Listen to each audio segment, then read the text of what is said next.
The internet doesn't help fuck up.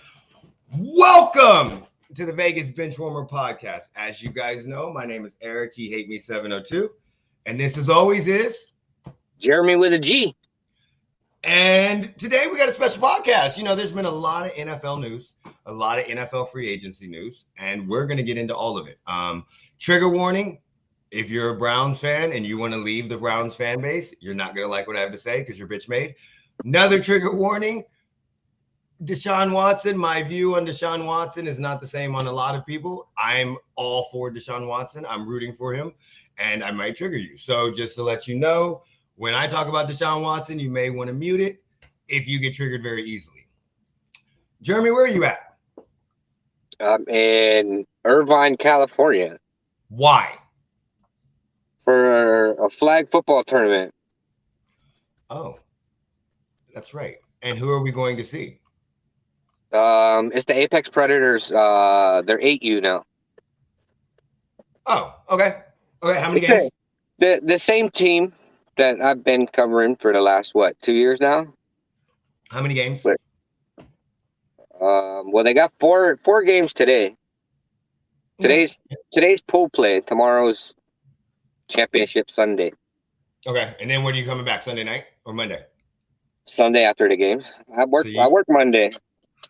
You're just too dedicated, buddy. You're just way too dedicated. All right, so without further ado, we're going to bring our guest in. First guy we're going to bring in, first time he's ever been on a podcast. He doesn't have his camera on, but that's okay because I've heard his takes on Twitter. He's very knowledgeable in sports, and he communicates extremely well, unlike me. So we're going to bring him in. He is also a Lions fan, and he knows I rooted for him to go 0-17. So welcome for the first time ever on a podcast, Tyler. What's up, buddy? How you doing? Thanks for having me on, guys. Doing well. It's a beautiful, what is it today? Saturday. It's a beautiful Saturday morning. And where are you coming from? North Carolina right now. Oh, what part of North Carolina? Pinehurst. If you've ever heard of the golf course, that is where I work.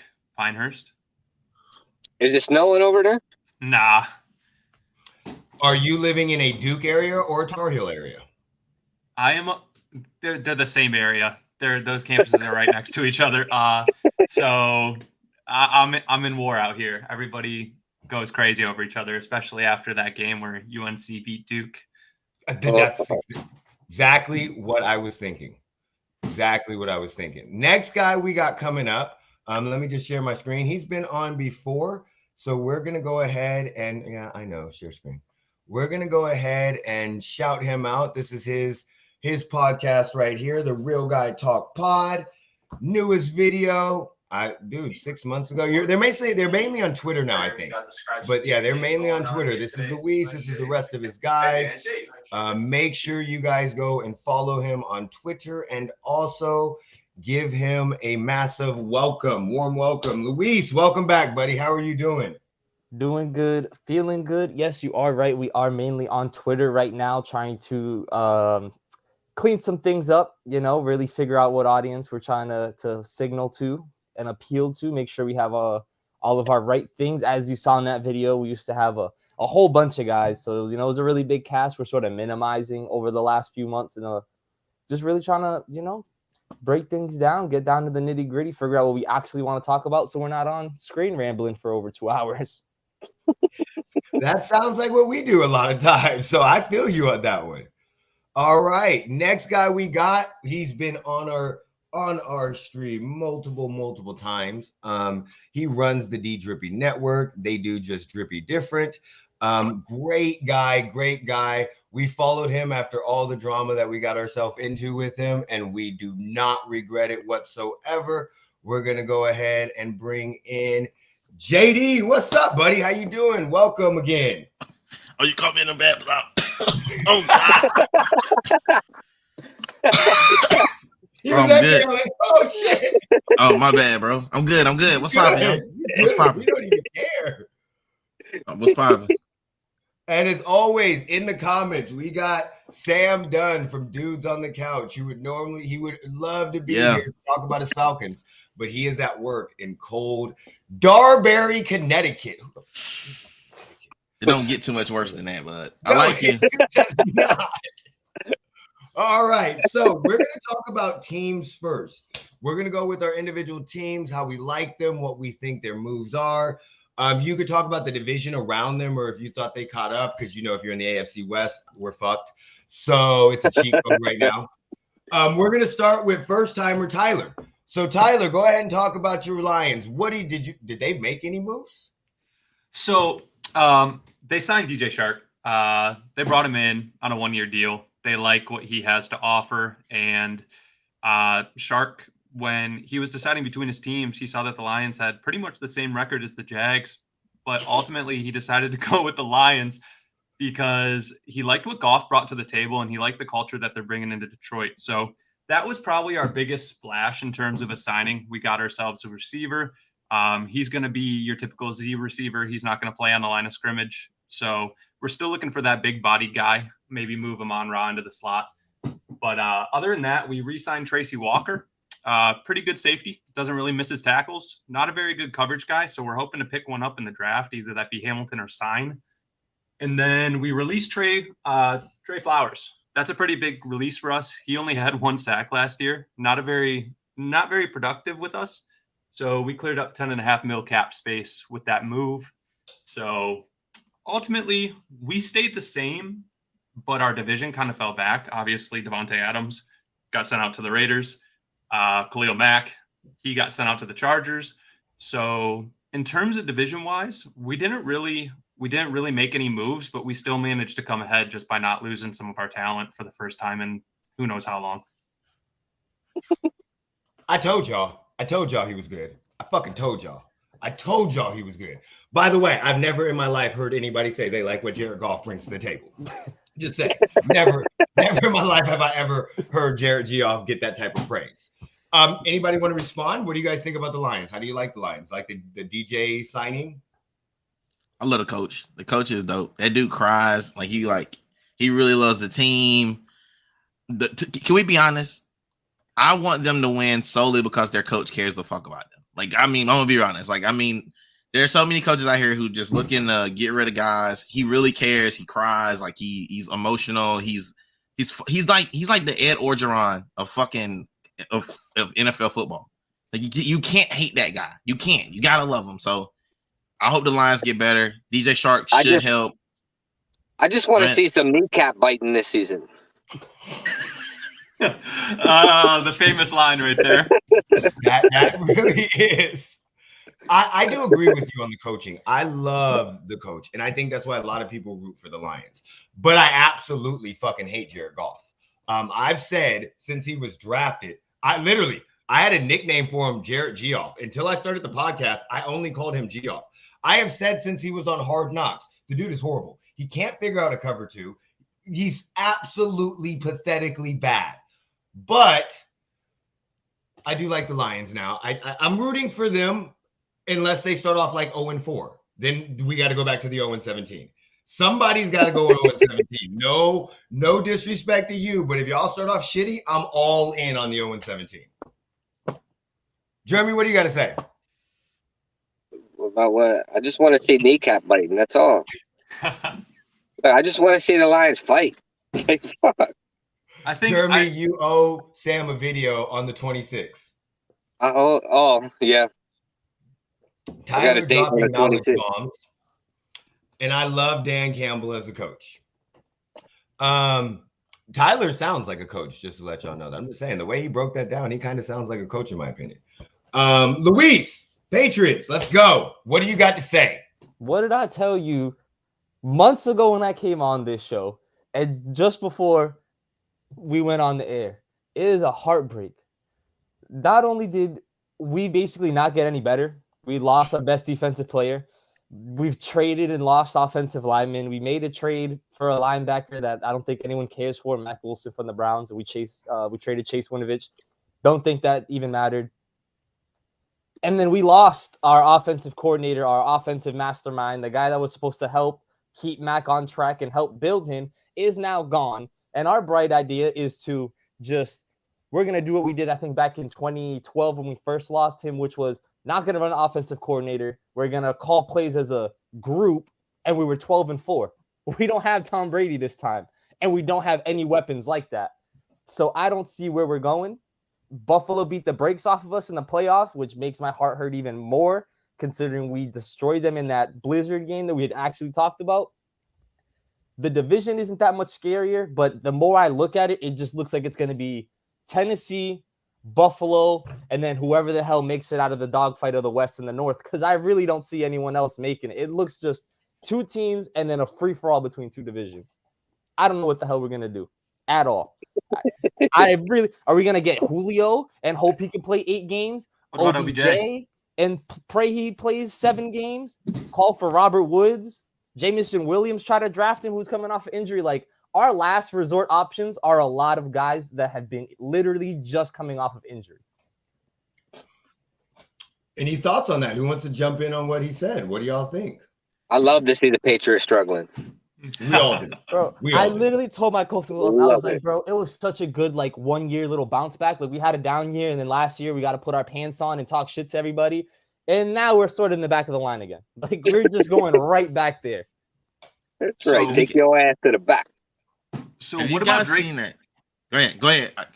What about Drake London in the draft? You guys are missing that X wide receiver, that big body guy, that 6'5" target, a guy that doesn't go out there and drops balls. I think he had 13 contested catches last year. And over 8 games, I think he racked up like 88 catches, over 1,000 yards, 7 touchdowns, something around that line. So, like, what about a guy like him, a guy that can go out there and be a possession receiver, a guy that can move the ball, a guy that Mac can really look to besides having to throw to? I can't even tell you another name on that Patriots wide receiving core. Jacoby Myers and Bourne and Nelson Aguilar. Yeah, it's not pretty. It's really not. But it would have to be one of the top end rookies. But it's really, what are you going to get? Are you going to get Jamar Chase, Justin Jefferson? Or are you going to get Jalen Reagor or whatever the hell the Eagles be doing? So, I mean, it's how it goes. It's sort of a hit or miss. And we don't necessarily have a QB that has sort of this elevating talent that's just going to be able to take a rookie and be like, bet we're just going to blow this thing up. It's not Burrow to Jamar, where it was at least a year of just working together, but we saw one of the greatest connection. It's new offense, most likely, with a second-year quarterback and a first-year wide receiver, and just fingers crossed that it works. So it is scary. It is scary. I would love it, though. I would love to have at least sort of that young receiver with a young quarterback, so we can be like, look, we have a 1-2 punch. We're working on it. We got a solid defense, and we'll try to figure out the rest from there. How was Mac in the red zone last year? Mac wasn't bad, but the thing is, it's getting there. Mac doesn't have like the most insane arm talent to get the ball downfield. Obviously, why we had guys like Kendrick Bourne and Jacoby Myers throwing the ball for those big pop trick plays. It's sort of turned into Hunter Henry or die. Yep, and that's why I have to give him the ball in the red zone, because no one else could score in the red zone. That's why I think a guy like Drake London, that 6'5" target, insane catch radius, would be maybe good for that offense, because not only it just doesn't become one-dimensional anymore, well, two-dimensional. You guys got a good running back in Damian Harris. Doesn't get talked about enough. But, yeah, Hunter Henry. He was really the only option. I saw you guys trying to get it to Jacoby Myers often, but it wasn't quite panning out. So you guys got to get that red zone target that can go out there and put the ball in besides just ground and pound with Damian Harris. And Drake London, again, he's that X receiver, kind of fits the bill like CD Lamb, like a T Higgins, just a bigger guy. Go out there, run short routes, doesn't have to push the ball down the field, and just make those catches when they matter. I agree. We'll see about CD. We'll talk about CD later. We got to see about CD. It's a big year for CD. JD, jump in. What was you going to say, buddy? Damn, he's good. I was just gonna say, like, I feel like when we talk about the Patriots, it's like when they lose, it's like, have you guys seen that slap championship where these guys like slap the shit out of each other all the time? So like when I think about like the Patriots, because I'm a Steelers fan, so when the Patriots play and they start losing, it's like I'm that big dude when they put him up against that little ass dude, and he just smacks the living shit out of this guy. And he's like, you see the spit come out of his mouth, and he's like laid out. That's what I love seeing when it happens to New England. Like, because like when they're good, they're like damn good. So like I don't want them to ever be damn good again. I'm okay with them being middle of the pack, having to take some shit talk from us for a little while and having to eat it. Because every 2 years, Bill Belichick pulls something out of his ass and then they're good again. So like he like sacrifices a baby. I've never seen him with a grandchild, but that's I think because he sacrifices them. That's all I'm saying. That's all I'm saying. I don't know for sure, but it can happen. Look, when the Patriots lose, everybody else wins. And the Cowboys as well. There you go. Oh God, I love this. My boy There was we go. asleep. There we go. March 5th. Yo, stay tuned. Sponsor That me. shit is fucking hilarious. This is my thought process, my take on the Patriots. They don't have a real fucking quarterback. Bill Belichick made it plain as day when he let him throw the ball 3 times. From that moment on, Mac Jones was no more Super Mac, no more mac and cheese. That motherfucker was dusty. He was Weren't those games good. 20-mile-per-hour wins? I don't give a fuck. You're a quarterback. You get paid to play the game. Josh Allen threw the ball. Didn't they run it down their throats successfully too? I don't give a fuck. Tyler, you can't talk to him right now. He's on a let's let him rip. Any other team that would actually, it hasn't happened since like 1965. I don't care. Like that, you shouldn't win a game like that. Buffalo didn't know what the fuck to do. They became bitch made. They were like, "Oh, are you really going to run it?" And they just kept running it down the field. But for confidence of a young quarterback, I don't care if it's the Ice Bowl. This isn't 1955. You at least got to give them 10 pass attempts. Give them some checkdowns. Give them some screens. Let them pitch the fucking ball. Do something. But they shouldn't even won that game. Buffalo just gave the fucking game away. Like, they literally just gave the game away, in my opinion, in that sense. I'm not saying that wasn't a great ice strategy, but when you have a young quarterback that is on fire and you tell him we don't trust you to throw the ball at all, I think that killed his confidence. And I think you saw that going forward where he just played worse and worse and worse. I'm not saying he's going to be horrible. I just replacing a legend, in my opinion, is just extremely hard. And the Patriots fan base, y'all did him no favors. None. He was baby Brady. He was the next coming of God. Y'all put all this pressure on him, got him all gassed up, thinking he was the shit. And then he went in to perform and in 2 seconds was done. Like all of his confidence was gone. And I just think, in my opinion, that game ruined his confidence. And you can see when a quarterback's confidence is gone, they don't play shit. Buffalo beat the shit out of him the next game. Their defense didn't let him do anything. Nothing at all. It didn't matter because he didn't do shit the first game. So, like, to me, you start getting your breaks beat off and they make you look fucking foolish. I don't know. Luis, I'm not going to just downplay your team without letting you get in. Go ahead and jump in. Listen, it's fine because I literally just heard this because I came on the week after they had played Buffalo after the game. So I literally already heard this. So it's cool. I get it. Mac, I will say up here, there's something about being a Patriots fan. Once you've ridden that high road for so long, it's hard to come down and be realistic. So I know why it became the next coming of Tom Brady all throughout social media and stuff. It's hard to come down and join the rest of the league's fans. Denver's still looking for John Elway. Miami's still looking for Dan Marino. The Colts are still looking for fucking somebody. Andrew Luck and Peyton Manning. And the Packers got lucky. Yeah, pretty much. It's hard to replace a legend. That's really how it goes. Tyler, jump in. I know you want to say something. Go ahead. Hey, man, I just I pulled up some Mac Jones stats because I got curious. I had to look it up.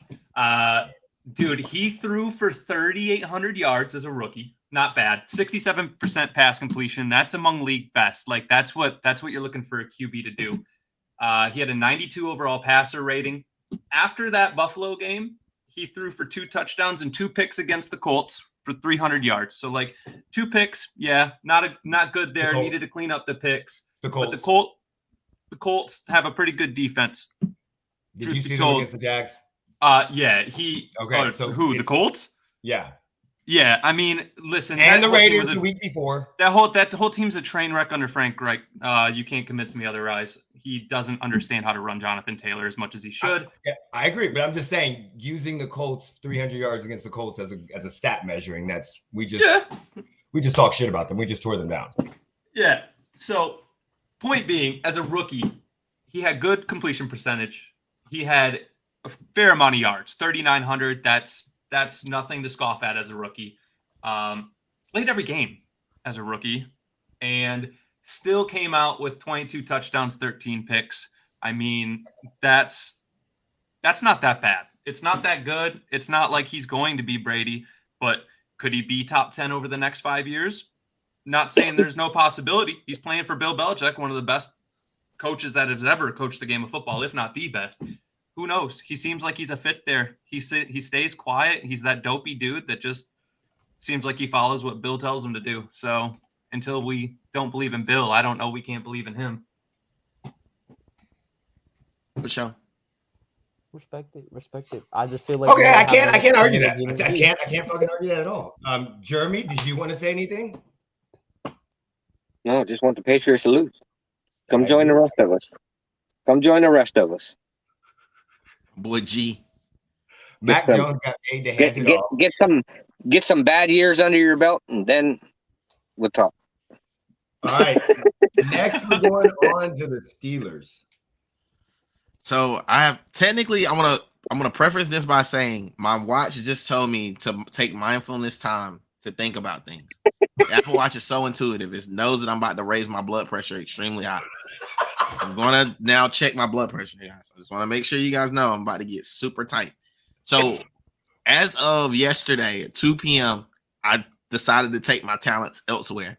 So I am no longer rocking with the Steelers 100%. I'm now a Steagles fan. I cover the Eagles anyway, so it was only right. They have now lost my trust 100%. I think Trubisky is the worst player in NFL history. Period, point blank. He played at an ACC school that's called UNC, and he had one hot year. Basically, Mitch Trubisky reminds me of a one-hit wonder who has this fire mixtape, and as soon as he gets signed, he just flops. Like, that's what happened with Mitch Trubisky. Everybody believed the fool's gold. They look at his measurements. He comes out in the draft with Deshaun Watson, and he doesn't exist. It's like do you know what number he was taking, by the way? Anybody know? 2. 2. They traded up one spot to get him, and that's why his career is ruined. I'm just gonna let you know. That's why. I just wanted to throw that out there. Oh yeah, he sucks. So yeah, I'm pretty sure Ben Roethlisberger was like in the second round, if I'm not mistaken. No, he was the 15th quarterback taken in that round, first round, with Eli and Phillip Rivers. He was the third quarterback taken. I think he was 15th. Pretty sure he's a Hall of Famer. Yeah, but we're gonna get this guy. He's drafted number 2 overall in his draft. He's been he's been a glorified backup. You know, he can't even hold what's guy's Haskins jockstrap. He sucks. They both suck, but he sucks more. I'm just mad. I'm just absolutely mad at these guys. You had time, and it's like they had the cap space. They legitimately just didn't go for Deshaun Watson. And I don't care what the dude did. We got dudes in here raping people. Like, let this guy be free. You got dudes in there beating people's ass on camera. Let this guy be all right. There's no criminal charges coming against him. You won't give anybody else anything. The Steelers are idiots. Your big move was going to get a backup of a backup. He started just as many games as Mason Rudolph with kind of the same results. Shit. Like, what's sugar covered shit, guys? Anybody know? It's still shit. Still shit. Hey, what weighs Ben more? was drafted 11. Ben was drafted 11. Yeah. In the first round. Yeah. Yeah, okay. So here's what's gonna happen. See, I'm gonna tell you guys, I'm gonna ask you a question, you're gonna answer it, and then you just tell me what's happening. So what happens is when you're a grown man and I ask you a question like, what weighs more, a pound of cotton or a pound of steel? What would you say? They weigh the same. They weigh the fucking same. However, we don't know that Trubisky is a pound of ass cheeks and Mason Rudolph is a pound of ass cheeks, and that both pounds of ass cheeks weigh the same amount. But we're all out here prancing around, happy. Some people are like, yeah, we got Mr. Trubisky, man. We're back on point. Like, he can run. I'm gonna be honest with you. He doesn't need to run. I need him to throw it to my great receivers that I have out there. Like, give it to my running back that we pay very little for right now, but he's going to rape us when he becomes eligible. Kid's a stud. I'm just saying, right now, I'm pissed. I'm pissed off. I haven't even looked since I saw the news. I haven't even looked, and I know we got some other good players. I mean, I wrote them down, but like right now, I'm thinking about Trubisky. I don't even give a shit because we're not going to beat anybody. We're the worst fucking team in our division. Like, and I mean that with all my entire being of heart. Only because they got Watson. Bro, listen to what I'm saying to you. It's the Ravens can kick our ass. The Browns now can legitimately kick our ass. Do I need to say more? Bengals can kick your ass. We're not even bringing them up. They just went to a damn Super Bowl because they can kick our ass. Anybody with a pulse and a team roster, they can kick our ass right now. We refuse to pay anybody. What do you think fucking Brian Flores is going to do to score points? He's not going to be able to do shit. Like, if he can't go out there and throw the ball and catch it himself, we're fucked. I'm just pissed off. I don't want to talk about it anymore. I don't want anybody to rebuttal me. I don't want anything. I might have an 8U. I might have an 8U flag football team that could beat you. We got to. Tyler, jump in. I want to hear your take on what JD said. I don't love Trubisky. Turnover problems galore. The dude can't keep the ball on his team. It's not good. I got to watch years of it against the Bears with the Lions, and he just has you sitting there, one throw, you'll be like, oh, okay, this guy can get to the outer hashes down the field. That's not bad. And then the next play, it's where the fuck was that to? So Troops just has turnover problems. If he cleans those up, I'm sure he'll be all right with the Steelers. Like JD mentioned, they have a really good running back there in Najee Harris. And I think that's going to be their game plan. They also got 2 good wide receivers. Could help Troops out, but ultimately the only thing that's going to help Trubisky is limiting those interceptions and actually being able to score in the red zone. So who knows? I don't think it's going to help them. I don't think it's going to hurt them. They're pretty much a middle of the road team this year. So don't say things like that. We know. Luis, you want to jump in? I kind of feel on the JD wave where at one point it was like, oh, maybe we're the 3rd best team, and then it went to like the 4th best team. But I mean, Trubisky's gonna try his ass off. I'll tell you that much. I mean, A for effort, I guess. He made it to the Pro Bowl and the playoffs once with Matt Nagy as his coach. I mean, twice actually. Look, I don't even look at that. There's something there. Mike Tomlin has had a losing season. Mike Tomlin hasn't had a losing season. Guys still got a great defense, but it feels like the run is over. I think the Deshaun Watson trade sort of fucked everything up even worse. We'll have to see where Cincinnati lies. I'm not a huge believer in Cincinnati. I get the whole Super Bowl thing. People, okay, don't 10-7 though. Don't hate me don't hate me right now. But there's even a chance Cincinnati doesn't make it and could get leapfrogged out of the play. Yeah. But yeah, now Steelers, there's a lot going on. I thought I felt like when Flores went there, it was almost destined for Deshaun to get a call, and things should have started working that way, and it just never happened. And it's sort of just like, okay, all right, good luck. All right. Look, first of all, I'm tired of y'all shitting on Mike Tomlin. Ain't nobody besides Tyler said Mike. I'm tired of y'all shitting on this man. Fucking stop it. Ben Roethlisberger was a corpse last year. He was a fucking corpse. The year before, they went 11-0 with a half fucking dead Hall of Famer.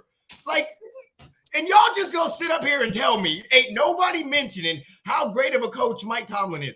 We gonna stick up for fucking Matt and Cheese Jones, who fucking sucks, and bring up statistics. But because of Belichick, but we ain't gonna say shit about Mike Tomlin. Mike Tomlin made Mason Rudolph or whoever the fuck he was look halfway fucking decent. Mitchell Trubisky was coached by a dude who started Andy Dalton as quarterback 1 in the year 2021. After we saw what happened to Dallas. Hold on. He then he traded the year before for Nick Foles, a career backup player. That motherfucker had not been a starter since Michael Vick was in fucking Philly. A career backup.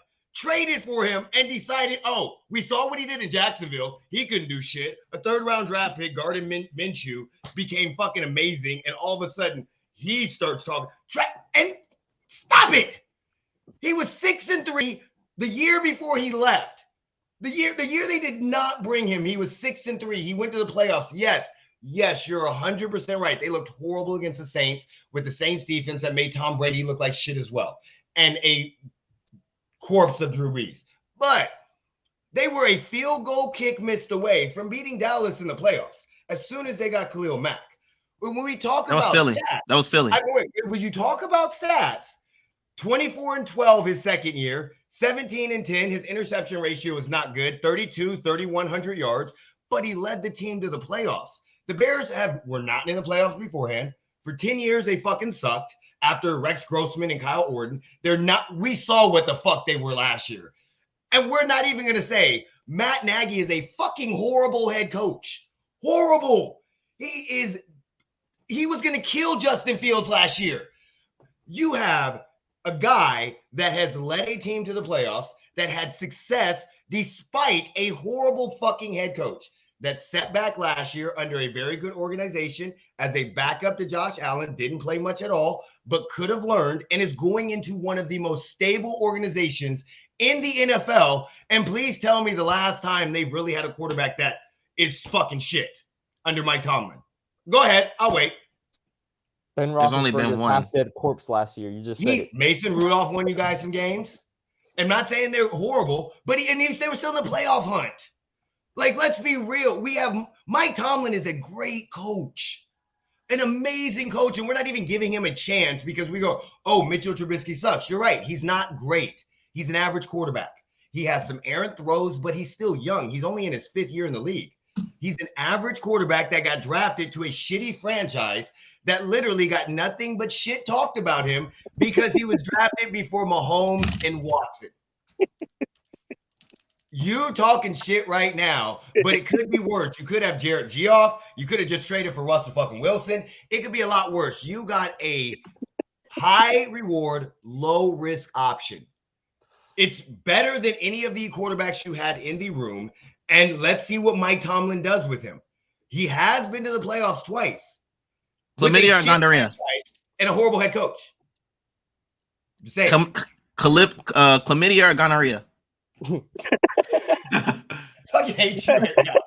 Pick one. Yeah, You're telling me not to be upset, but you're telling me not to be upset because it could possibly be worse. It's like, and if it doesn't, you fucking shit. It's a piece of shit contract. It's not gonna hurt you, and you go next year. But if it does work, you got a halfway decent quarterback for $12 fucking million.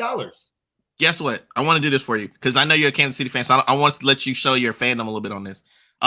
So the Chiefs fan is telling me not to worry about having a good quarterback because it will just be good enough to be suck. Like, don't trade anybody. Don't move anybody if you're not going to do the big move. I don't want the little moves. It's like, hey, don't jack me off for 15 minutes and then say, oh, you didn't get done. It's over. Like, not what happens, bro. Like, that's not how it goes. I'm not saying they're going to be great. I'm saying you got to give it a chance. You got to trust Mike Tomlin. 6 rings. Fans, wait, do you guys not trust in Bill? Luis? Oh, yeah. Have that same fucking faith in Tomlin. I don't. I'm going to tell you why. Why? Because Tomlin lined up a guy named Mason Rudolph and then tried it one year. It got his ass beat with a helmet. Then he tried it out. The corpse that you're talking about, he trotted him out like the next year, like, oh, this is supposed to be a great thing. He let us go 11-0. People forget that we played the weakest schedule that time. We played the 11 worst teams in 11. Hold on, I'm not done. The second that we played a team that actually knew what they were doing, they rump roasted our asses. And it went from 11-1 or 11-0 to like 12-7 or some shit. 11-5. Because we 11-5. say again? 11-5. Say again? 11-5. That's even worse. Even worse odds. And that's then all I'm saying. The first round to the Browns. So yeah, exactly. Wait, hold on. To counter your point, last year, 2 years ago, Bill Belichick was going to start Jarrett Stidham and Brian Hoyer, and the Patriots fans were okay with that. And he brought in Cam Newton, and they still said, we don't like Cam, we fucking hate him, but we trust in Bill. Yo motherfucking ass is saying I'm jumping off my team, and I don't trust in my coach, who is one of the best coaches in the league. Last thing I'm going to say, I'm going to Travis. 3 coaches in my lifetime. 3. I agree with you. But guess what? You said something that was very funny, and I'm gonna drop the mic on this. I'm literally gonna throw my mic on the fucking floor. Okay. All right. So what happens is you tell me they trust Bill Belichick. Bill Belichick's got 6 goddamn championships, and guess who the fuck he keeps beating? Mike Tomlin. So what are we talking about? You're trying to get me Tom Brady. He had Tom Brady. That don't count. It doesn't matter. Brady scored of all time. Doesn't matter. Stop right now. Yeah, it does matter. You're basically pissing in my wine and telling me a Southwest flavor. Like, what the fuck? No, that doesn't work. Stop it. I ain't never heard that. That's funny as shit. I never heard that. Jeremy, all right, we'll get off the Steelers. JD, you can't top that. That would get down. Jeremy, I'm gonna refill my coffee. Jeremy, go ahead and start with your fucking glorious rant about Devontae fucking Adams. Rant? Why would there be a rant? Like the Raiders got the best Glorious, receiver like in the NFL. Glorious, like you're happy. You're ranting about happiness. No, but let me start by saying this has got to be. I've been a Raiders fan since '88. This has to be one of the best off seasons I've seen from the organization since I've been alive. Like if you just look at the last 3 years with Gruden and Mayock, there was leaks everywhere. Everybody knew where we were going, what we were shooting for. This offseason is like nobody knew we were negotiating with Chandler Jones. Absolutely nobody had any clue that we were trading Yannick Ngakoue for Rock Ya-Sin. I mean, every blue check mark on Twitter said there's no way the Raiders are getting Devontae Adams. But look, I like what the Raiders have done. I'm a more realistic Raiders fan. But the Raiders have the tools to make a push this season unless they don't shore up the right side of the offensive line. The right side of the line, if they don't do anything, it doesn't matter if we have Devontae Adams, Tyreek Hill, every great wide receiver ever in the NFL on the team. If they don't shore up the offensive line, it don't matter who's the quarterback. Especially in that division now. Right. The AFC West it's going to be ridiculous. It's going to be great to see this season. Just all 4 teams have made moves that have made themselves better. Well, pause that. 3 teams. Well, yeah, y'all really didn't do anything, but y'all really didn't need to get that much better. The other 3 teams, pause that. Go ahead. But y'all really didn't need to do anything to really get better. I love Justin Reed. I think Justin Reed's a good signing. You picked up a stud safety, and I mean, then you got the dancing queen Juju Smith-Schuster. But I mean, he's a pretty good receiver. But I mean, he's a pretty good dancer. Fuck that receiver shit. That dude's got a Dancing with the Stars in his future. He'll never do shit in the NFL, but Dancing for the Stars for sure. He's the next coming of what's the name? What's the kid that used to play for New York Giants? Victor Cruz. Yes, Victor Cruz. He's the Dollar General Victor Cruz. Yeah. I have opinions on Juju for later when he starts talking about his Chiefs. Juju, Jeremy, go ahead. What's that there? So who wants to talk about the Raiders? Who wants to jump in on the Raiders? What do y'all The like? Raiders did their damn thing, man. Exactly. I'm proud of the Raiders. I think they addressed the 2 biggest things, which was another pass rusher, which they needed next to Max Crosby, who had an absolutely amazing season, and a legitimate number 1 receiver. I've said it here on this show. I love Waller and I love Renfro, and they're great but sort of complementary pieces. But now you have literally arguably the best wide receiver in the NFL, depending on who you ask. My personal opinion, it does kind of come close because you're going to have to figure out how much of it was Aaron Rodgers and how much of it was Adams. That connection does draw in it. Jamar Chase wouldn't have done what the fuck he did if he didn't have Burrow. That's how it works in this league. You have to have a wavelength with your quarterback. We'll see how it turns out. But he has a legitimate, Carr now has a legitimate number 1, which was the most important part. Try to figure out what pieces in the run game are going to be healthy throughout the season in order to balance that, because you can't go to Tom Brady and pass 40, 50 times because you have the option to. You kind of have to figure out the balance. Josh Jacobs staying healthy, shoring up that O-line. I've been on here before, gave Alex Leatherwood some shit already. So that's really where it is. It's figure out, call the Patriots because we're just losing offensive linemen as it is. So call us up. We'll probably give you something. What helped out fucking Tom Brady for no reason. Never mind. I mean, anyway, good job to the Raiders. I don't know if I want Trent Brown back. No. But I don't know if I mind it. And I don't think Trent Brown would come back to the Raiders if the same medical staff is there. Probably not. True. Hold on. So And then a My new coach. mother-in-law Like, you guys is also got stuck a new in coach. quarantine. Huge win. Woo, Just woo. that was That's that's a comment. Just You know what? Hey. You're not only gonna you're not. I mean, she's in quarantine, so you're gonna lose her that way. But you're more than likely gonna end up losing your marriage. You're going to have to deal with it anyway after your wife sees that. That's gonna be over with. That shit's over. She's gonna be like, we need to go to. She's gonna be like, we need to go to. We're gonna need to go to counseling. You're gonna be like, why? She's like, because your dumbass post, and then she's gonna say, I want a divorce. Sign this line, dude. I don't know where you're at. So I don't know what type of divorce laws you guys got, but those papers are coming, buddy. She see that? Them papers are coming. okay. I just thought that was a funny comment. Let's go back to what we were talking about. I'm sorry. Oh, sorry, my bad. Oh, the Raiders. So the Raiders are dope. Like when they lost their coach and all this stuff happened, I'm like, oh, they're gonna stink. They're not gonna be good. And they were like, what, a decision to like tie with a team for being in the playoffs, which is the dumbest moment of history. By the way, it's totally really dumb that we got in the playoffs after that. It was hilarious. Just wanted to throw this out as well with the Raiders. Is the Raiders did get better. Devontae Adams is the real deal, especially with Carr. They have a connection from college. We've seen what connection from college can do for you. Especially the Jamar Chase, Joe Burrow era. They played together and they're actually friends. So it should work out. I'm just hoping now with us getting Adams, it brings out that 2016 car. Well, he's got a lot more options. I think that's going to be McDaniels bringing out the 2016 car.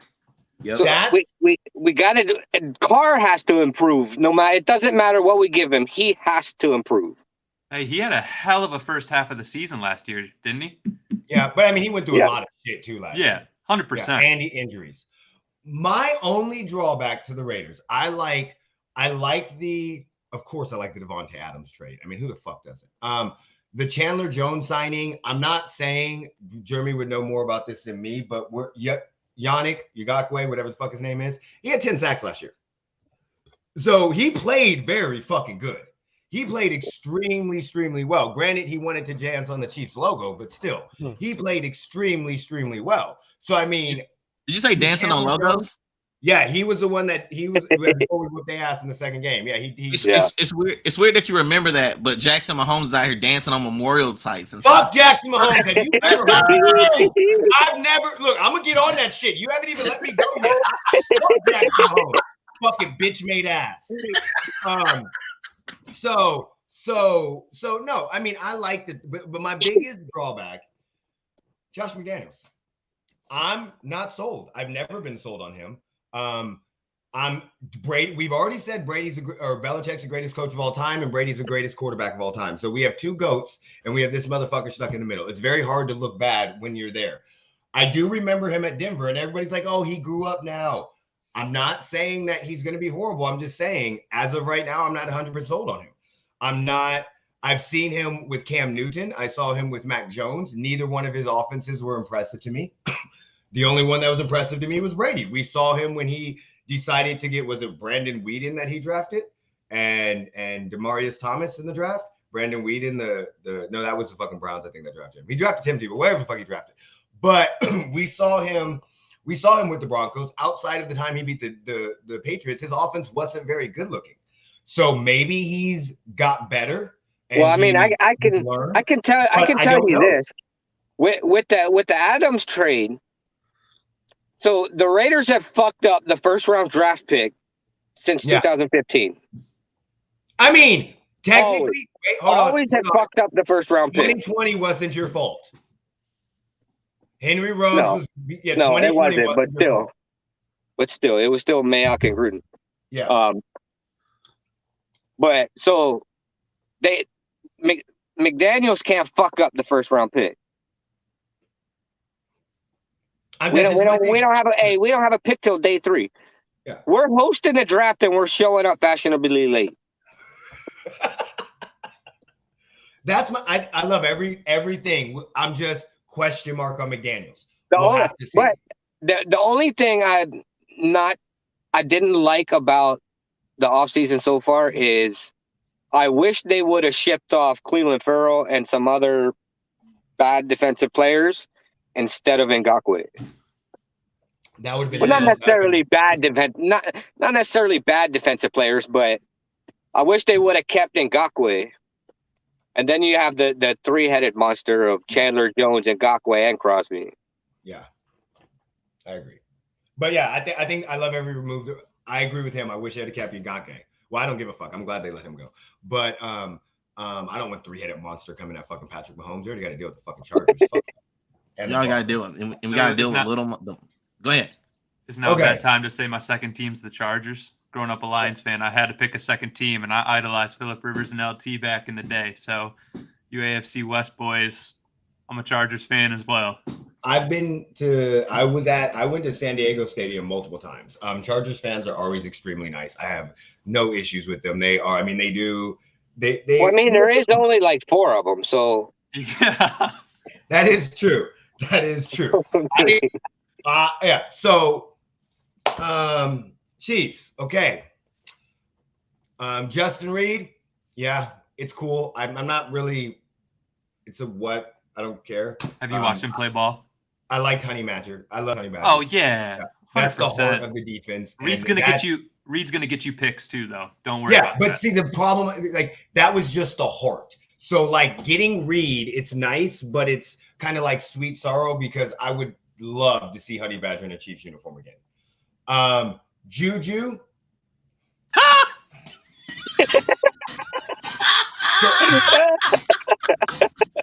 This is the problem.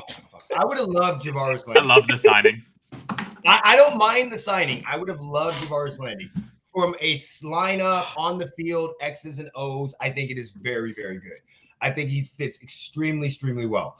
But the fact that I got to fucking deal with him and Jackson fucking Mahomes every fucking Sunday on TikTok, I don't know if I can handle it. I don't know what the fuck I'm going to be able to do there. I have no clue. I cannot. The fucking amount of memes I'm going to get tweeted at me. I already can't stand Jackson. I wish somebody would arrest him and put him, like, exile him to Australia or some shit like that. I hate this motherfucker so bad. And now we got his TikTok mentor, and they're going to be doing shit together, cross-promoting. Jackson Holmes can't dance. So, I mean, oh, my God. Hey, I'll be right back.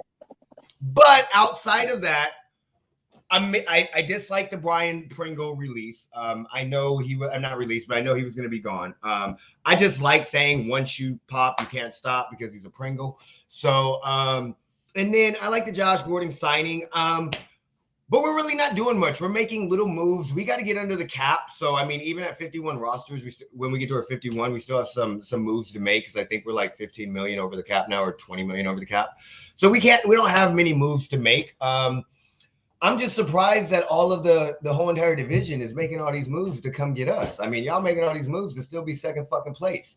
Ain't none of y'all motherfuckers got Patrick Mahomes. I don't give a fuck. Y'all ain't got Patrick. You can go get Devontae Adams. You can go get Khalil Mack. You can go get Russell Wilson. I don't give a fuck. We still got a demigod at quarterback. And we're still going to fuck y'all motherfuckers up. So, second place is still the best place for the rest of y'all bitches. Go ahead. Can I tap in real quick? Oh, thanks. Sure. Nice to see you again. He hate me. I'm glad you're back. I'm glad you made it back on in, but we're about to rip your ass apart. Thank you very much. So you talk all you want to talk about Patrick Mahomes. Patrick Mahomes had not been able to get it done the last couple of years. It's like somebody's found his kryptonite. Look like somebody found his kryptonite. He didn't look good last year. He didn't look good last year. He's been in the AFC Championship for 4 years. You're right. He won a Super Bowl, lost to the GOAT. You're right. When's the last time y'all went to the Super Bowl? Oh, it doesn't matter. I still got 6 of them, so I can take. I'll spot you 40 years, you can't get it done when you've already won it within 4 years. You got one in 4 years. Hold on, wait a minute. But you guys say you guys are gonna make it every year. He's supposed to be this demigod. You just referred to him as The Rock. Nah, he's more like the Demi. The Rock. No, he's a demigod. You referred to him as The Rock in a children's movie, the demigod of wind and sea. My boy Maui. So since you're talking about my boy Maui, let's talk a little bit about Patty. So Patty in the last couple of years, so I know his mom hates it. I'm gonna do it anyway. Patty, Pat, Patron. You need to control your daughter-in-law and your crazy ass son, lady. Fuck Brittany too. Listen, this is gonna be great. I love how people are constantly talking about how good they are. I get it. Tyreek Hill is a problem, but he's also a problem. So. Yes. So let's be honest. I think the world of Patty Mahomes. I think he's going to do great things in the world. I don't think he's going to get a championship because everybody just loaded up, and now he has to be perfect. He can't play these crazy ass games where he's coming back from. If that's your demigod, I'm sorry, because that demigod's not going to work in the same league. Everybody got a little better, and you didn't yet. So I think they did. You think they did? I do. Okay, so you got to hear me out on this. So they had Sammy Watkins as wide receiver 2, technically playing the X, allowing Tyreek Hill to play the Y back when they were making their playoff runs. Sammy Watkins is the best bad wide receiver in the NFL. And I know they wanted McCole Hardman and Byron Pringle to be that next Sammy Watkins, a guy that's just good enough to get them there. But now they got Juju. Juju doesn't get enough respect. Why does he not get enough respect? I'm sorry. Ben Roethlisberger does not know how to find his X receivers unless it's Antonio Brown or Santonio Holmes. That was them, right? Santonio Holmes back in that Super Bowl run. And so when Ben Roethlisberger lost that arm strength to get it to the outer hash marks deeper down the field, he really lost his ability to find his X receiver. And that's what Juju's going to come in and play with Patrick Mahomes. The reason why is the X receiver is that guy on the line of scrimmage. So they're the ones that are going to have to deal with the press. That's not going to be put up to Tyreek Hill. He's going to be your Z guy. He's going to play off the line of scrimmage. That way he can get by with the first step. He doesn't have to worry about being physical. And so putting that task back to Juju instead of having Tyreek Hill try to man that task, now you're going to get Tyreek Hill off the line. You're going to get him that good first step that he's always had. You're going to allow him to be creative routes again, like they had that stinger route in the Super Bowl.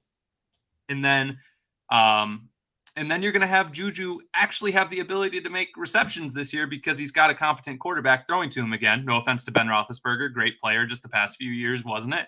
And so I think their offense took a major step forward. Now, if you consider Josh Gordon coming out of the slot, that offense could be as scary as it's ever been, especially if Clyde Edwards-Helaire finds that stride again this year. So that Chiefs offense could be just as lethal because we know Kelsey, animal.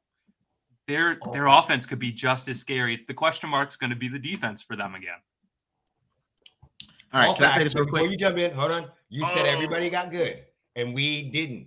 But we were that much better than every fucking body else. So them getting a little better still means we have a huge lead on them motherfucking asses. They had to take a leap forward. Yep. What? I have a great. One team is two teams. No, stop. No, go ahead. I have a great soliloquy for you. It's great. I don't even know what a soliloquy is, but I'm going to say it because it sounded great. I don't know what it is. But what do you call something that's red, blue, and black all over? Eric. A bitch. Funny that you say that. Very similar word, the Chiefs, because that's what they're going to do. They're going to get their ass kicked, black and blue. If Juju dropped 14 uncontested passes last year, by the way. And that, I know you're saying that Ben Roethlisberger's arm was not strong. I get that. There's something that he just knows how to win somehow. I don't know if he has like a secret little like patch of like fairy dust in his pocket or whatever, but he just does things that he shouldn't be able to do. Like he should be, when he was young, he was supposed to get sacked every damn play because he was so slow, but they couldn't tackle him. Then when he got older, his joints wouldn't let him fall, so he couldn't fall. So then like we get like now to this point, we're all looking at this and we're trying to figure out how this happened. And I'm telling you, Juju's not the guy. Like there's not enough. He doesn't have to be the guy. He doesn't have to be the guy now. That's the problem. He doesn't have to be number one. Who was the number one in the? Have to be that, and we still. Who was the number one the last 2 years? Huh? Who was the number? Technically, if you're talking Pittsburgh. Oh, if you're talking Pittsburgh, technically Juju's the number one because he was playing the X routes. So that allows Deontay Johnson to get off that line of scrimmage and again take the first step. And I love knowing that. Sammy Watkins has only been good with the Chiefs. Only.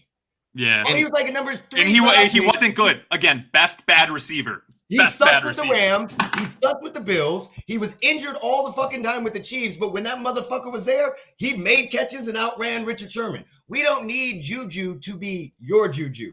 We need Juju just to be halfway decent when we need him to be. But he's bad Juju. That's what you don't understand. He's bad Juju.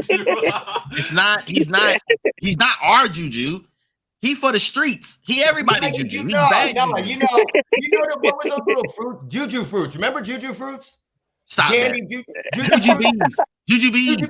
Whatever but there were some colors that were good, and sometimes you got the color that wasn't bad. You're like, spit it out. That's like Juju. Juju, sometimes he played bad, but when he plays with the Chiefs, he's gonna be the shit. And besides, he's gonna be all hyped up because he can fucking TikTok dance with Jackson Mahomes, with Brittany fucking Mahomes spraying champagne on his fucking ass. Fucking dumbass bitch. Dude, God, I hate her. I swear the media shit storm that's gonna be is gonna be amazing. I can't even say it. And the worst part about it is they bring it on their self. Like I can't even defend them dumbasses no for. I wish I could do what I want. Bitch, who the fuck spray champagne on people? Shut the fuck up. Why you didn't spraying on the rich people? Celebrate winning one game. You celebrate winning the big one. We're not looking at one playoff game. Bitch, we're looking at rings. Listen, why was she spraying champagne on the poor people? Like, shower me in your champaign. Like, doing that shit to the rich folks. People might have got pulled over on the way home and went to jail. How you gonna explain that to a cop? But that's why. That's why Missouri is not a friendly town to cops. You get pulled over. JD, that's what. You smell like white alcohol. I wasn't do, JD. drinking dumbass Brittany Mahomes spray champagne. Get your ass out. Go to jail. You said she's a Karen? Yeah, that's what white Karens do, JD. Oh, pour champagne on folks. Okay, got it. No, they pour champagne on the poor people, not the rich people. And she wants to talk shit like, oh my God, why don't the media leave me alone? Bitch, you bring it on yourself. Shut the fuck up. If you were quiet, nobody says shit about Giselle. Nobody says shit. Nobody ever talks shit to Giselle. You know why? Why? Because she really ever fucking talks. Stephen Curry's wife. People may talk shit, but they leave her the fuck alone. Your great ones, they leave the fuck. Nobody hears shit from LeBron James' wife. Shut the fuck up, bitch. Is he even married? Yeah, he's been married. He's a high school sweetheart. He's been married. What the fuck she is? I didn't even know he was married. Fucking name is Brittany. Oh my God. They just got married, didn't they? No, they've been married for like 20 years. LeBron James has been married. Oh, you guys are talking about LeBron. Okay. Yeah, he didn't know LeBron James was married. Yeah. That's his high school sweetheart. And that's they've been together forever. We should know who their fucking wives is. Shut the Savannah. fuck up. Savannah. I know that. I know Savannah, but we should not hear from them. Just because your person, I've said this on the podcast, just because your significant other, your son, your nephew is excelling in a sport doesn't make you an expert. Shut the fuck up. We're getting canceled. I got one more thing about Juju because I got to die on this hill because I think Juju still got it. 2020, last full season, right? 9 touchdowns in 16 games. That's not bad. That's very respectable. What's not respectable is that 6.49 yards per target. That's horrible. You're going to see that number tick up under Mahomes, and you're going to see Juju's potential come back. It may take him a few games. Yeah, there might still be a couple drops. I looked. He hasn't had too many over the past 2 years, not to that 14 stature. But that Chiefs offense is gearing up to be maybe one of the best of all time again. Like, it's going to be quite scary. Let's not forget, he had a bad year last year in the first 8 games, and we're still, and then he jumped up. We're going to be fucking fine. So I got a question. Where would you rank your defense just in your division? Dead last. Okay. Hold on. We got to score 60 points a game, okay? God, I love Lewis. So you would say dead last. All right. Where would you put your running game? I don't fucking know because I don't know. Second. I mean, I'm saying Second? maybe. Yeah, no, Chargers got right now, first. based off of what we've seen, middle of the pack. Depending on in your division, so you'd say like second or third. Year. The running game last season in the AFC West, last place would have been between the Chiefs and the Raiders. Yeah, but I mean that to me, depending on your offense, our offensive line. But our biggest problem is our defense. And I'm not gonna lie, our defense, like real talk, we're gonna have to score tons of fucking points. And they know this. We're depending on a lot of young players to step up. We lost Ward, we lost the Hart. I mean, we restructured Frank Clark. We're depending on a lot of young players to step up because we're so cost heavy on offense. But at the same time, we were having a down year last year for the first 8 games and still made it to the AFC Championship. You guys had most of yours. We literally won almost 8 straight games and had a chance to win the fucking division. We were 4-4 in the first 8 and had a chance to win the conference. I We remember. won 8 straight games till we played the fucking Bengals. Chargers choked away that conference. that is your one. I guess I shouldn't call it a small band-aid because it's a major band-aid. And his No, name is that's not a Patrick fucking. That's a Mahomes. cut that's stitched up and His breaking. name is That bitch is Patrick pussing out. Mahomes, and that's it. Their defense is definitely the worst in your division. You can agree your run game is probably third or fourth, which means Patrick's gonna have to pass. Pick galore last season, and now he's gonna pass even more. The division where all the defense has gotten better. Pick galore in the first 8 games. You don't get to not count those for the season, so they'll count for the season. So picks galore. I'm not saying that, but I'm just saying in the second half he threw way less interceptions. Yeah, but that's almost half of the season is 8 games. So like it is half. It's more. It's almost half. Yeah. Well, yeah. Half. Okay, let me shut up. You're right. So you're then, right. if you saying that, so then can I discount Mac Jones' second half of the season? Booyah! Wait, hold on. What week did Mac Jones lose to beat the Bills? Wasn't that like week 12 or 13? Yeah. What's your point? So that's not a full half. That's 4 games. All right, so let me wash away 4 games, and Patrick Mahomes is 4. You want to do a 4-for-4 wash? We can do a 4-for-4 wash if you want. Since you want to wash games away, we can wash games away. And then we'll get JD and we'll wash away the last 5 games of that horrible Steelers season, and we'll only talk about the 11-0 season. And then we'll only talk about the Raiders getting to the playoffs. Okay, you made your point. You're 100% right. 100% right. You made your point. I have no comeback. You made your point. And he was an intercept. You're 100% right. It's gonna be brutal because now you got that the Denver defense has all stepped up, gotten better. We'll see what the Raiders defense looks like now. Right. And then I had a question. Crazy. What is an interception machine? Just wondering. I just want to know what would you think of if I said interception machine? You would think, how many interceptions do you think I would throw? Pick a game. Okay, he threw 13. Depends. 13. How many in those first 8 games that you were complaining about that were horrible? I don't even care. He threw 13 the whole fucking season. So if 13 is a pick interception for him, you guys are fucked. This motherfucker's going to throw 3. He's going to do an Aaron Rodgers. He's going to 55 touchdowns this year. Y'all talking shit. He's watching. Britt, y'all gassing him up. 55-7. Excuse me. Can I jump in here right quick? Go ahead. Right now, I feel super triggered. I feel like you're fucking gaslighting me. I'm not. I didn't ask to be gaslighted. All right? You're not gonna lie, try to manipulate the situation, make me feel like I'm the problem. No, you motherfuckers are the problem. You've been making us think that you guys are the best team in the NFL for like 4 years. You come out every year and say the best team. You always screw the pooch. I can't bet on you motherfuckers to get there. And even if you get there, you might lose. Like, I can't do this. You're like the LeBron James of goddamn fucking football right now. If you get in there, you get in there. You ain't winning them all. You get in there. You win one. You get in there.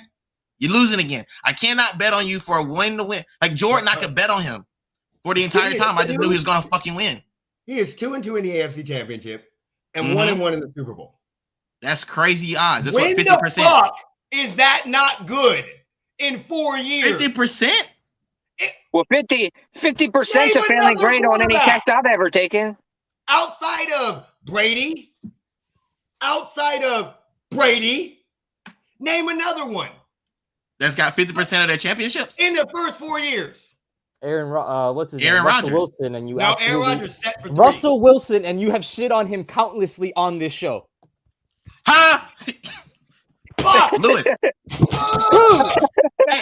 Your ass today. You go. We told you we was gonna tear your ass apart, didn't we? Okay. I'm gonna shut the fuck up. God damn it, Lewis. God damn, you got me. Bro, I love it when I'm not the only one that gets to air it. Shit. Now, can we get there? Can we get to Rodgers and the okay, we're done. Let's go. No more teams. Is ballistic. Rodgers. Let's go. Let's talk about him. Who we want to go first, Rodgers or Watson? Let's just get Watson out of the way. Why the fuck did he go to the Browns after he said no? And he didn't go and take the easy route and beat the brakes off of those garbage ass teams that are in the NFC. Why would he do that to him? Is the money really going to be that worth it to just never win? Guaranteed. He can go to backup status and still make that money. He doesn't have to play. $40 million in settlements. So he needed that guaranteed money. He needed the guaranteed bread. He's about to give away a lot of money. Here's a crazy thought. Baker Mayfield, before that tweet and his emotional rant, do you think the Browns were going to cave? Or do you think Baker kind of forced their hand into upping their money into Deshaun Watson? I think Baker forced their hand. I do too. That team's nothing without Baker. I mean, look at where they came from prior. I mean, they were a revolving quarterback carousel until Baker came there. He was their first quarterback they in did. a decade. Yeah, no, but I mean, that's the problem. Baker, in my opinion, Baker is being better. What's sugar covered shit? Agreed. No, 100% agreed. I think so. I mean, I'm not. They were shit, and now they got a little sugar sprinkled on top of that shit with Baker, but it's still shit. That'll be $10. I agree, but I think he did force their hand. I really do. I really think he made the Browns consider upping their money offer to Watson, which is why he reopened the talks. And that's probably why Watson shut down talks with most of these teams, because they weren't willing to give him enough money. That's why you saw the Saints trying to desperately clear cap space to get him. It was all about money. Fuck the Saints. Hold on. Fuck the Saints, bro. I'm not saying I like the Saints. With my co-host. My co-host is a Saints fan. And when I saw that they somehow managed to be 20 mil over cap, I messaged him immediately. I was like, how the fuck did you guys manage to swing $90 million and being 70 mil under cap when the offseason started to having 20 mil available to get what? How the fuck did you? What is going on? How? Yeah, I hate the NFL contracts. They either need to start thinking about moving it towards like baseball salaries where it's all guaranteed. Each team once traded or cut owes that money. It's not, you shouldn't be able to clear cap like what we're seeing. These high rated contracts where it's basically a play for 2-year contract, but you sign for 4. That way we can cut you after the 2. It's getting stupid. Contracts need a whole reworking system in the NFL. That's the Von Miller deal. He signed that 6 year, and it's like, yeah, it's probably over after 3. And why the fuck did you sign for 6 years if it's most likely going to end after 3? Like it's so. Well, that's like it's like the Adams contract. Yeah, I mean, he's realistically only going to be playing there for probably 2 years. That's when all that money's due. I think it's going to be 3 because the last 2 years are both $40 million. So we all know that's agent speak there. So I mean, his first year cap hits 8.2. I got it pulled up somewhere. I'll find it. I think it. Maybe jump in. Since I'm not at home, I don't have all the information, but I think his first year is like 8.2. Okay, so signing bonus 19.25 mil. Base salary for 2022 $3.5 million, fully guaranteed. 2023 roster bonus of $20 million. 2023 base salary is $60 million guaranteed. JD, jump in. I know you want to say something. Jump in. I don't think that's right, though. No, that's it. My apologies. That's got to be a typo. That's 6.03 million guaranteed in the second year. So he's making a total of $9 million based on contract cap hit without the bonuses. So his cap hit in this year is 8.1 or 8.2. Yep. 23 is 30.5. 24 is 21. Yep. So I mean, the last 2 years are essentially it's just agent speak on the last 2 years. Yeah, 35 and 36 million. Jesus. They're both 40. They both come out to 40. It depends if he hits his bonuses, but yes. Yeah. So real quick, let me jump in, guys. You guys are doing a lot of like real technical speak, and it's probably going over the head of a lot of the fans that we have. Because a lot of us are just normal people. We can't think in those realms. So for me, all I heard was they're making a shitload of money in a short amount of time. Yeah. Okay. So now that I got that out of the way, speaking of money, pay to the order of $10 to drippy.net incorporated for he hate me for using my coin shit term. I've already went on there and got that trademark. So yeah, make sure you pay that. I want my shit immediately. The next item of business is this whole Deshaun Watson situation. Deshaun Watson is going to make. That's what we're talking about, right? Yes. Yeah. Okay. Yes. Yeah. So Deshaun Watson makes damn near any team better. Like automatically, you just automatically get better. I saw the guy get kicked in the eye by his college teammate, Cleveland Farrell, kicked him in the damn face, and he still goes and throws the touchdown. The guy's remarkable. Do I think they need to keep him away from all massage parlors in the tri-state area? Yes, they probably should. He probably shouldn't be allowed to go in any massage parlors anymore. If his girlfriend doesn't give him a massage, motherfucker, you don't get one. So just in my mind, Yes, they gave block. We don't know what his benching will be, his suspension will be. But if what I'm hearing on my side from the Eagle side of things, what they think is they're going to give him time served. Kind of like when you go to prison and they say, hey, I think they're going to give him some time served. So we may see him miss 4 games. 4 games is a big enough reward for me to take Deshaun Watson. Any of the teams that we've talked about in recent history outside of Kansas City and on the podcast so far would have benefited from getting Deshaun Watson. So we saw a bit of a bidding war more than likely. I probably saw somebody donate their first 5 grandchildren to this team to do whatever they want to have. But that's what we saw. And I think because we saw that just now with Deshaun Watson, I think the Browns are going to be electric. They already had a dope running game. You don't have to put a whole lot of pressure on Deshaun Watson to make crazy ass plays. And then he's got some guys who can catch it out the backfield that can do a little something with it. So they look scary. My team's the worst goddamn team in the fucking division. Their O-line took a big hit, though. J.C. Treader being out of there is not good. They got to rely on Jedrick Wilson, who did not have a great year last year. They're kind of hoping he comes back to his rookie form. And who knows how Conklin's going to return from that patellar injury. So their line could be a question mark. And I'm not sold on them being top dog in that division. That line's going to be a struggle. I'm completely sold on it. Deshaun Watson threw for damn near 5,000 yards with no fucking receivers when the Bill O'Brien decided to trade the whole fucking team for David. I'll be right back. Okay, so he threw for almost damn near 5,000 yards. Offensive line, yes, the line did get worse, but having a mobile quarterback that can create time in the pocket by moving around and a run game that they have, that's what I'm saying. Helps that a lot. That run game might take a bigger hit this year than you might think. But he also makes the receivers that are there tremendously better. Oh, I agree. He made Will Fuller look amazing. Yes, and then you have Amari Cooper, who just got done with Dak Prescott. Not saying Amari Cooper is the greatest, but he's in a similar standpoint, which I think Deshaun Watson's better. So you may have, of course, he has a drop issue and he doesn't play all the time, but you may have a guy that can get the ball to him in better spots, and he may be revitalized instead of playing with Baker and playing with Deshaun. So he may be a little happier. I think this makes them the top dog in the AFC North. I think this makes them the top dog, top 3, definitely. Like I have, of course, my Chiefs, Bills, Browns. Not even lying.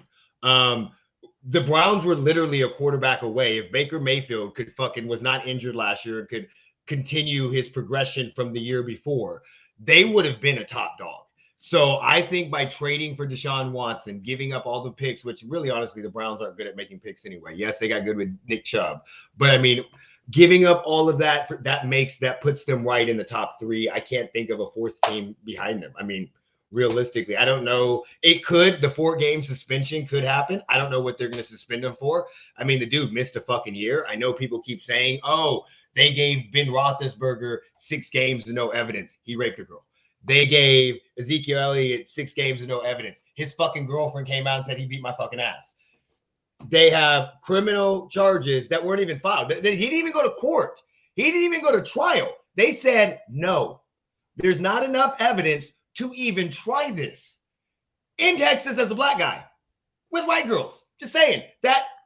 Leave him the fuck alone. Let him do what he's got to do. If he gets suspended, I agree with him. It's going to be 2 to 4 games, but I don't know if they're going to suspend him because he missed a whole fucking year where the Texans basically suspended him for the whole year. So I'm not sure what they do, but no, I think this elevates where we thought the Browns were last year going to be. This is where they are now. And I think the worst thing for the Browns was what Joe Burrow did with the Bengals. They wanted a quarterback that could make plays and was more accurate and really is not an interception machine or a turnover machine and was more consistent. So I think Baker forced their hand to up the contract because he was already not coming back. But at the same time, I think this elevates them depending on his suspension. If he gets 6 games, then hot take, they keep Baker. Yeah. That's what I'm saying. So hot take, they keep Baker just in case. Well, and that would be smart. So y'all, I'm gonna make sure I get this right. So y'all think Baker, the motherfucker that got on Twitter and started telling everybody thank you for your service, basically. got on there, told everybody that decided he wanted to leave because they found they was trading him. So why are we not down? Why are we not killing him like they do Ben Simmons? Why we can't kill him like Baker you like want that? me to get on Baker? Because I have no problem getting on Baker. I mean, I just want to see why. Like, I'm just saying, like, we got national media killing my dude Ben. Baker yet. Baker's bitch made. Oh, okay. I just want to make sure. Baker, and I get it. People are like, "Oh, you saw your girlfriend, your significant other cheating on you in front of you." Bitch, shut the fuck up. You did not play well. I played during a torn labrum. Then, bitch, you should have shut the fuck out. They wouldn't let him. I don't know why they wouldn't let him. Team doctors kept clearing him week after week. Team doctors kept clearing him week after week. He didn't want to play. He didn't want to play. He had a torn labia. That's what he had. Sit the fuck out. Players, I'm sorry. I'm a fan. I want you to play injured, but I'm done playing for fucking teams injured. We saw what happened with Baker. Granted, if he wasn't injured, could he have been better? I don't fucking know, but you played shitty. We saw what happened. They did the same thing with Isaiah Thomas and fucking the Celtics. I'm done playing for fucking teams injured.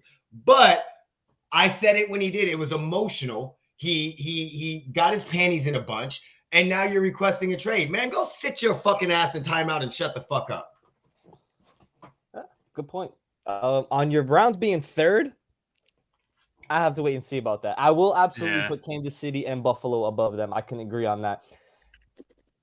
I don't even know if they're going to win their division. A lot of people tend to forget the Ravens were the number 1 seed at 8-3 with neither of their 2 starting running backs to start the year, half of a defense, and Lamar playing his ass off and not even having any other receivers outside of Mark Andrews having an insanely amazing season out of the tight end position.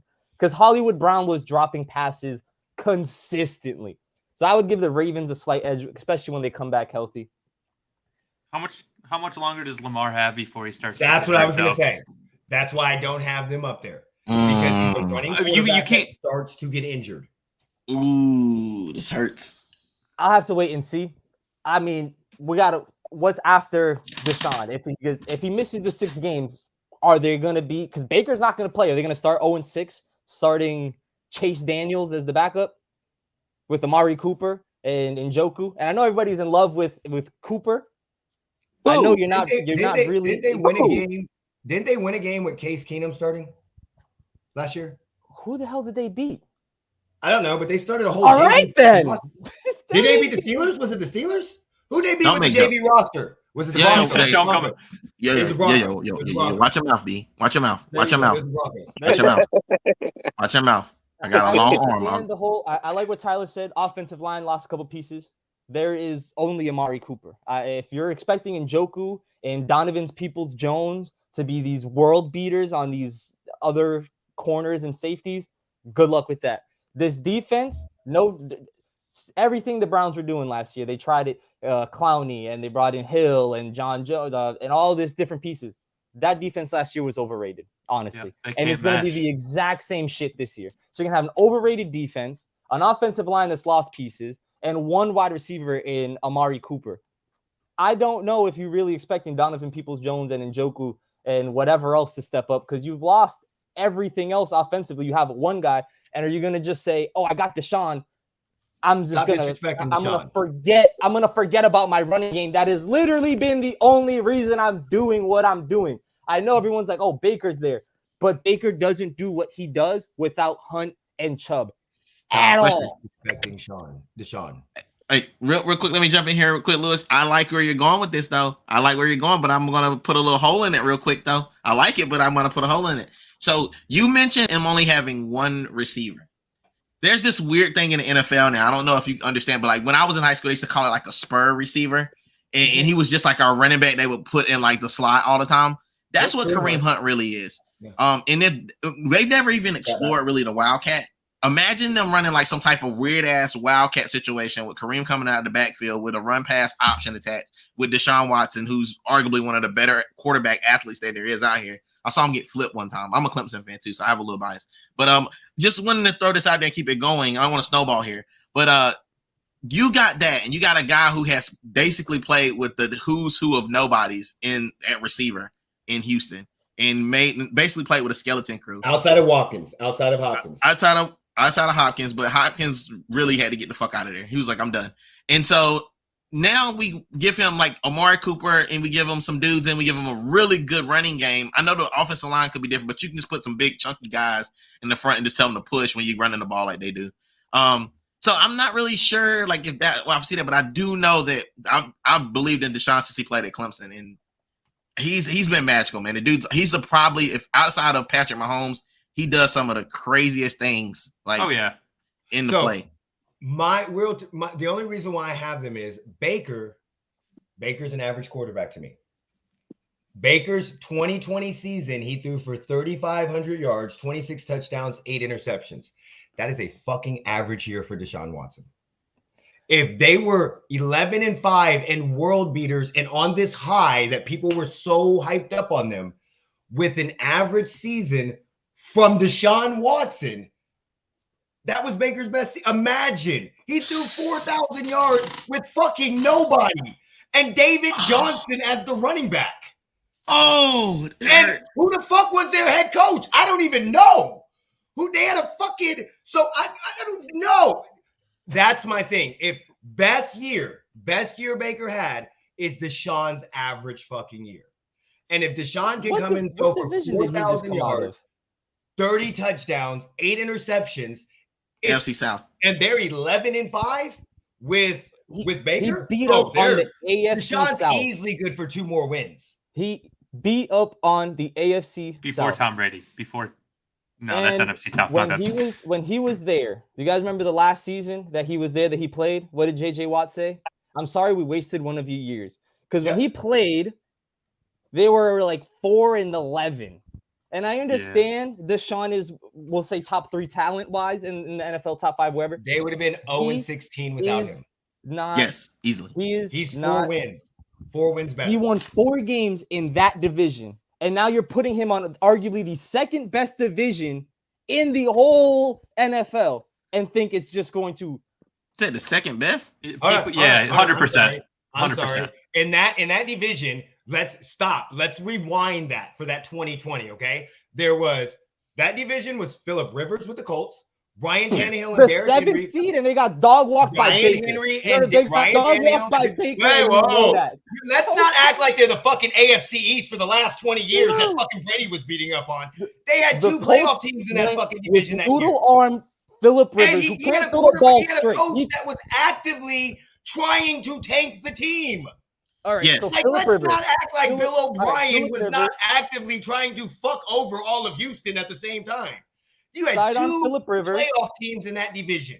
The only team that was Phillip Rivers and Ryan Tannehill, who just choked up the number 1 seed in Tennessee against Joe Burrow.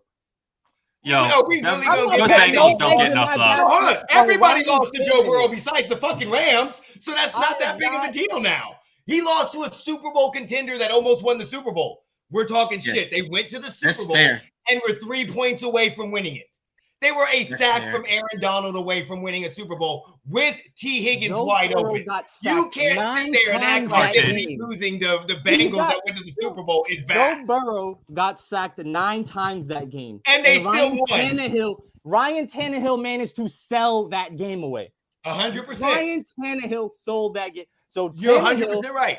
Sidearm Phillip Rivers, Deshaun Watson, and whoever else, Jags. Look, we're not going to act like that division was the AFC East of 20 years ago. That's all I'm saying. We're not acting like that division is the fucking NFC North. Come on. That division is a lot better than a shitty-ass fucking division. We're not even acting like it's the NFC fucking South right now. That division was way. And again, you had a guy. And sidearm Phillip Rivers on his last year. I don't care. They had a running game, a defense, a good offensive line. Joe Burrow, Lamar Jackson, and we'll leave JD alone, but Trubisky. But you know, it's a world of a difference from Ryan Tannehill, Gardner Minshew, and sidearm Phillip Rivers on his last year to going to Lamar and MVP, Joe Burrow who just went to a Super Bowl, and then whatever the hell. I love this. I love how we give shit. And we're loving how Lamar is an MVP. But I'm sorry, Lamar is how 1 win in the playoffs? Deshaun? Lamar's talking about the Bengals. How many times? Deshaun? How many? How many times has the Browns been past the first round?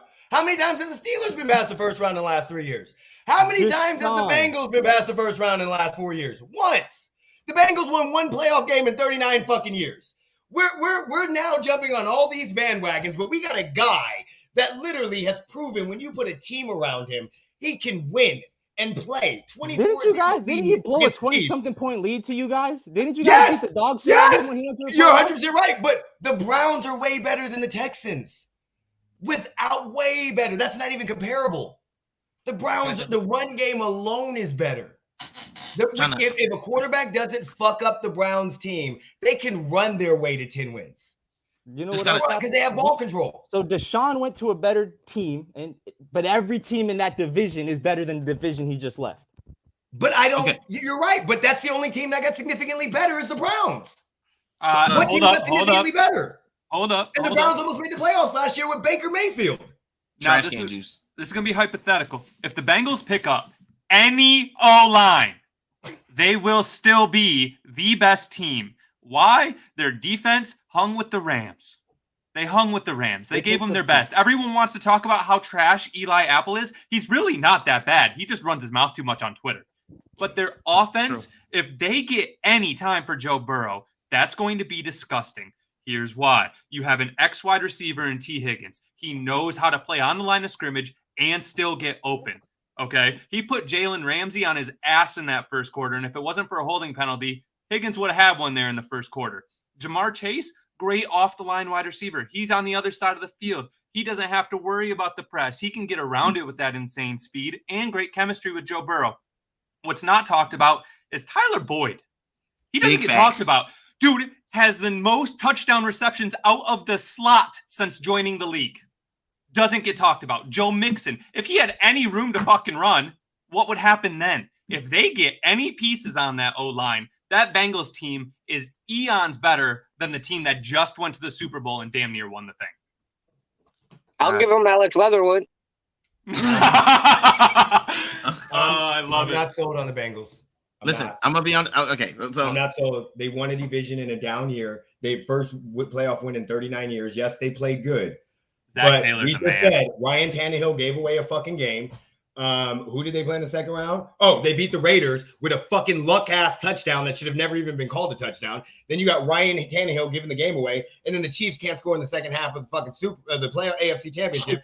And then the Rams, they didn't score after the second half. Yeah, because they effectively found a way to shut them down. Stafford looked horrible in the second half. I'm just not sold.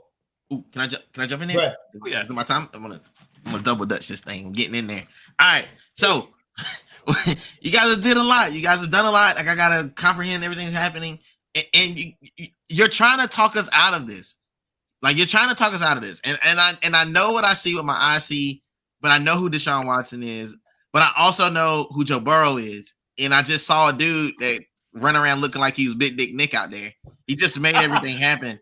And so for me, I'm with Tyler. I think that they're still the best team if they get anything on offensive line. Like they won't be like the Steelers and not use any of their money and just like continue to just hold it like just salary cap purposes. I don't know what they're doing. They just keep holding it and then they come back and say we're going to do something. But then you got these guys who legitimately may or may not get better, but even if they don't get better, they still make the playoffs.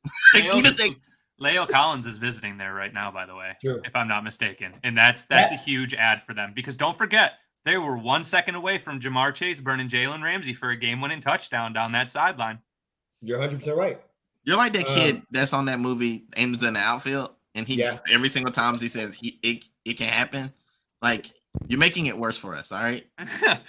Listen, I'm just happy to see Joe Burrow winning football, man. That kid's fun to watch. I can't say that that's the second toughest division in the NFL, but I mean, you still have the AFC West, depending on what happens with the Seahawks. And I mean, no offense. You have faith in the Cardinals? No, depending on what I'm saying, the NFC West. So I think the NFC West is one of the with AFC West, NFC West are the two toughest divisions in the NFL. You think so? Nah, you got. I have no faith in the Cardinals anymore. Bro, like, you could have no faith, but you had 3 playoff teams from them last year. What about NFC East?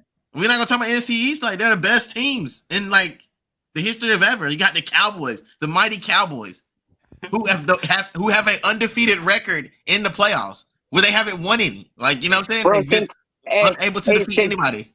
Since you switched to the Eagles, I think you got a little drunk. Yeah, I know, huh? You got.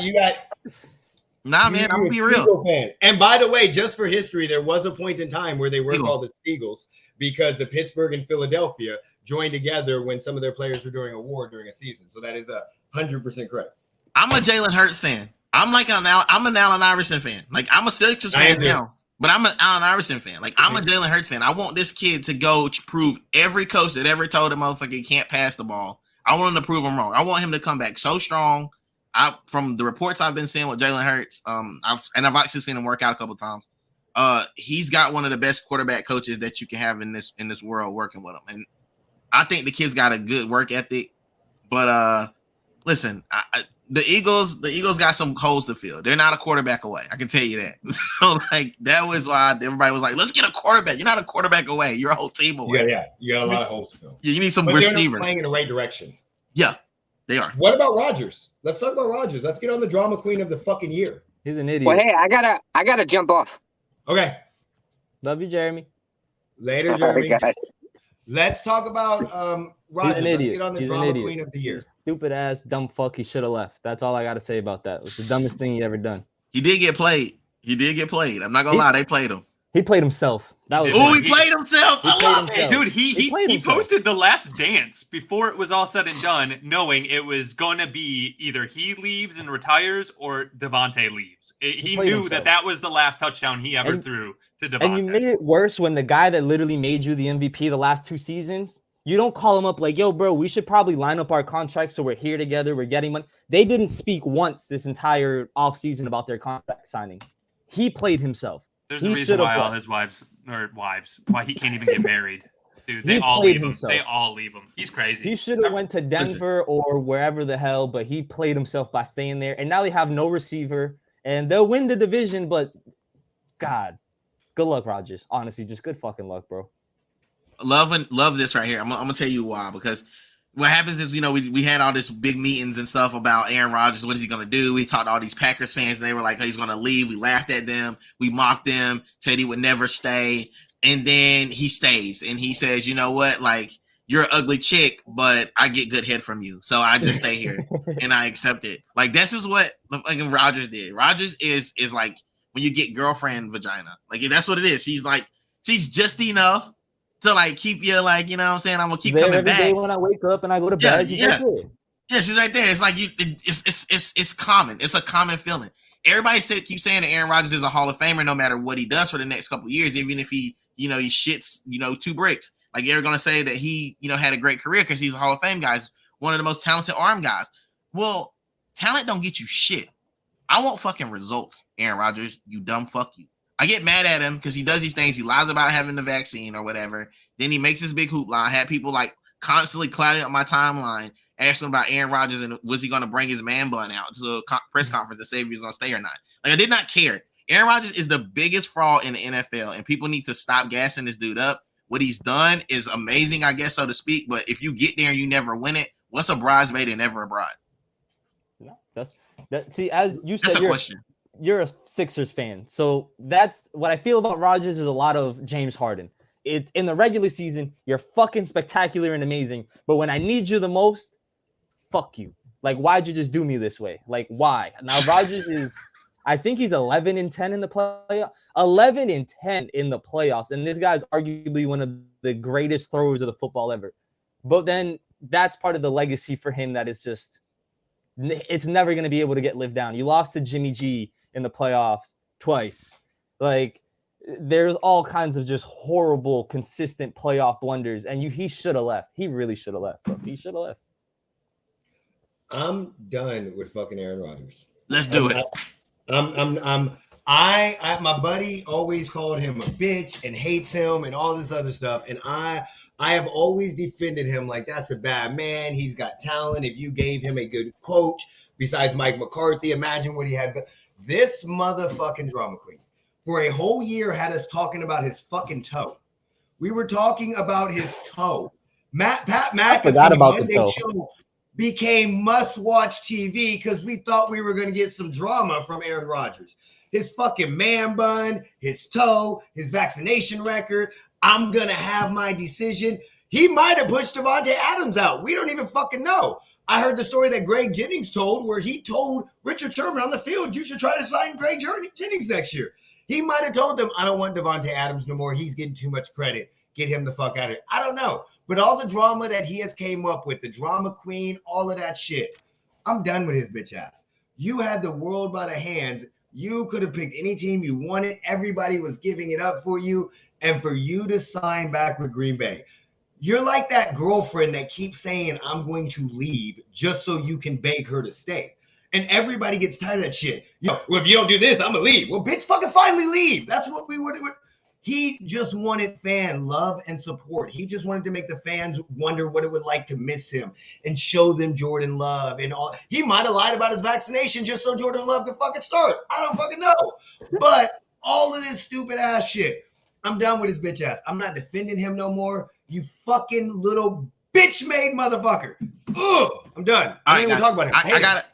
I gotta go. If you guys want to follow me, if you thought it was funny, if you thought I was like decent person, human being, could possibly not get killed in some type of weird like mass incarceration thing, like yeah, reach out. I'm down here. There's on my socials at @00_Oracle and Drippy.net. We got everything, all sports except for baseball. That's not a sport. Yep. Nice meeting you, JD. Leave that 10 minutes. Yeah, man. I'll reach out to you. Bye, JD. Have a pleasure, buddy. All right, y'all. So yeah, I'm done. Tyler, what do you think about Rodgers? Thank the fucking God he screwed up. The Lions might actually do something this year, man. So on a real note, Rodgers, I grew up idolizing Brett Favre when I was a kid, before I really tuned into Phillip Rivers in the LT time. But so naturally, when he passed the torch to Aaron, I still kind of kept watching because I was like, wow, this kid's good too. And I've always liked him. I know being a Lions fan, you should not like someone in the division, aka the Packers, but it was just always fun watching him play and how he beat us every time, like the Hail Marys. Just the dude was able to pull shit out of his ass whenever he needed it.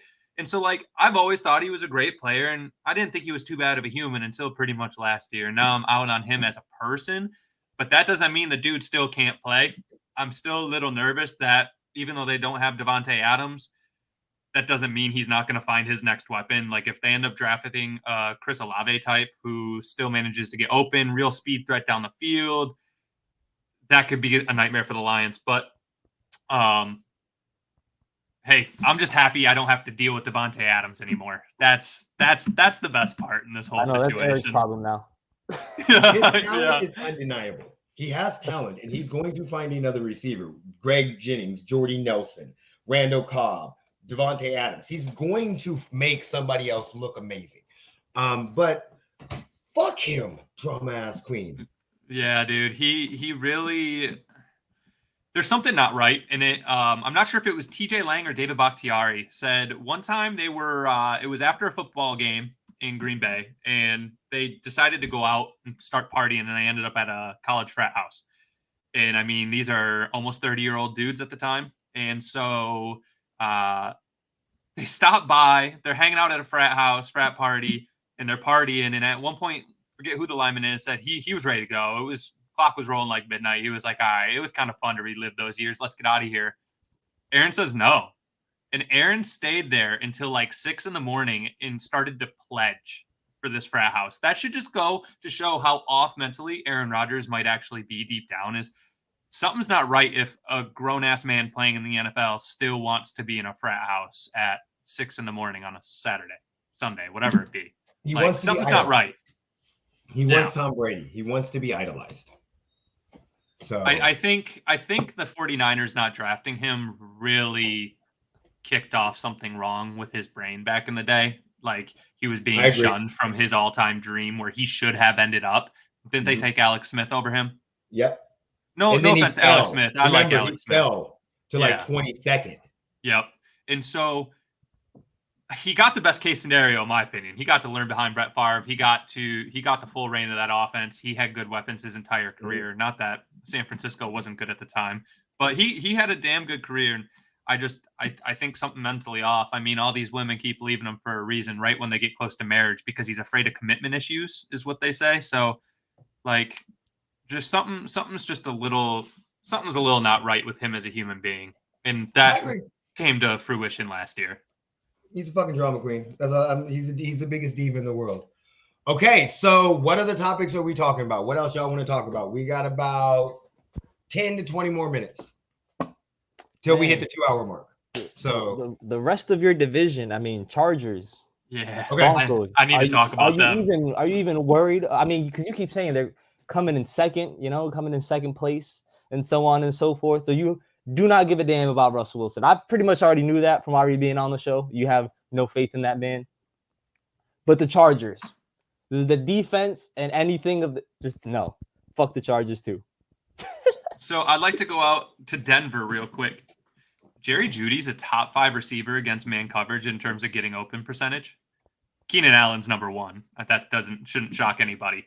But but Jerry Jeudy doesn't get enough love for who he can be. And I think Russell might give him the chance to become that player that he can be. I'm not saying Denver's going to go out there and win the division.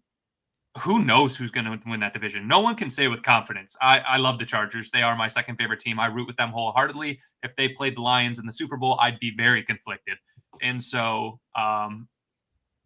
even as a Chargers fan, I can't say, oh my God, the Chargers are going to win it. I know the Chiefs are good. I'm not going to say, oh my God, the Chiefs are going to win it. Injuries can happen at any point in time. It can be fluke seasons. But there are certain players that you could look forward to emerge. I think Jerry Jeudy's going to be a player you need to watch out for this year in terms of like what he can bring to the table. This is, I think, his make or break year in terms of that from Denver. I agree with you on Denver. I agree. Jerry Jeudy is a beast. I think he is very, very good. I think he doesn't get enough recognition because of the plethora of quarterbacks that he's played with. And so whether it was injured shit, there was one game they started a high school quarterback. It was like a punt. Yeah. So, I mean, I don't think he gets enough credit whatsoever, but I also think having Russell Wilson may help him. My thing with Russell Wilson is he hasn't gotten better in my opinion. Like we saw him with Pete Carroll. He was good. We see him every year. He starts off great and then he kind of teeters off. Like, I don't know if it's consistency or not. We have a first-time head coach in Denver. So it's, you got to learn the whole offensive system. Russell Wilson has to learn a brand new offensive system, which I know in college he went from North Carolina State to Wisconsin. So I know he's a very, very smart individual and has no problem grasping systems, but you've played your whole career under Pete Carroll. Once they got rid of the defense and the smash and grab, which the running game, you guys kind of became an average contender. You're above an average team, but every year you're kind of a contender. You're kind of not. So with Denver's defense, maybe, but I'm not 100% sold on them. I think he will do better for them, but we'll have to find out.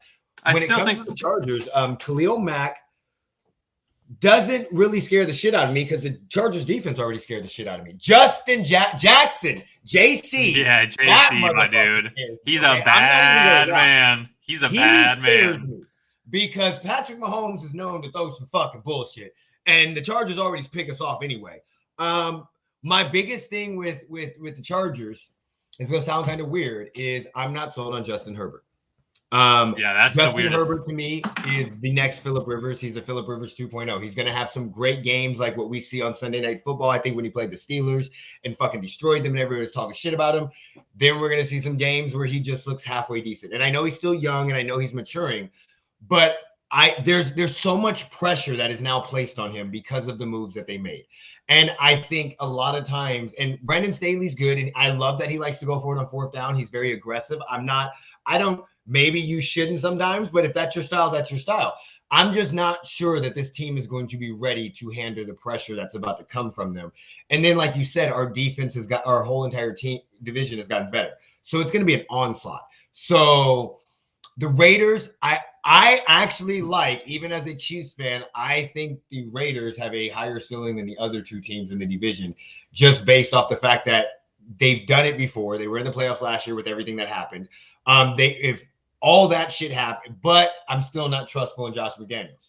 So I have question marks with Russell Wilson. I have question marks with their coach. My biggest question mark with the Chargers is Justin Herbert, which 5,000 yards and 38 touchdowns last year doesn't really get you going. I get they're a division rival, but like it doesn't. Brother, Herbert is how many? Man. So this is the issue, right? So I'm gonna get Stat-wise, yes. Stat-wise is amazing. You know who else threw for 5,000 yards? Fucking Jameis Winston. So, I mean, he threw for the 5,000 yards with the Bucks and was 30-30.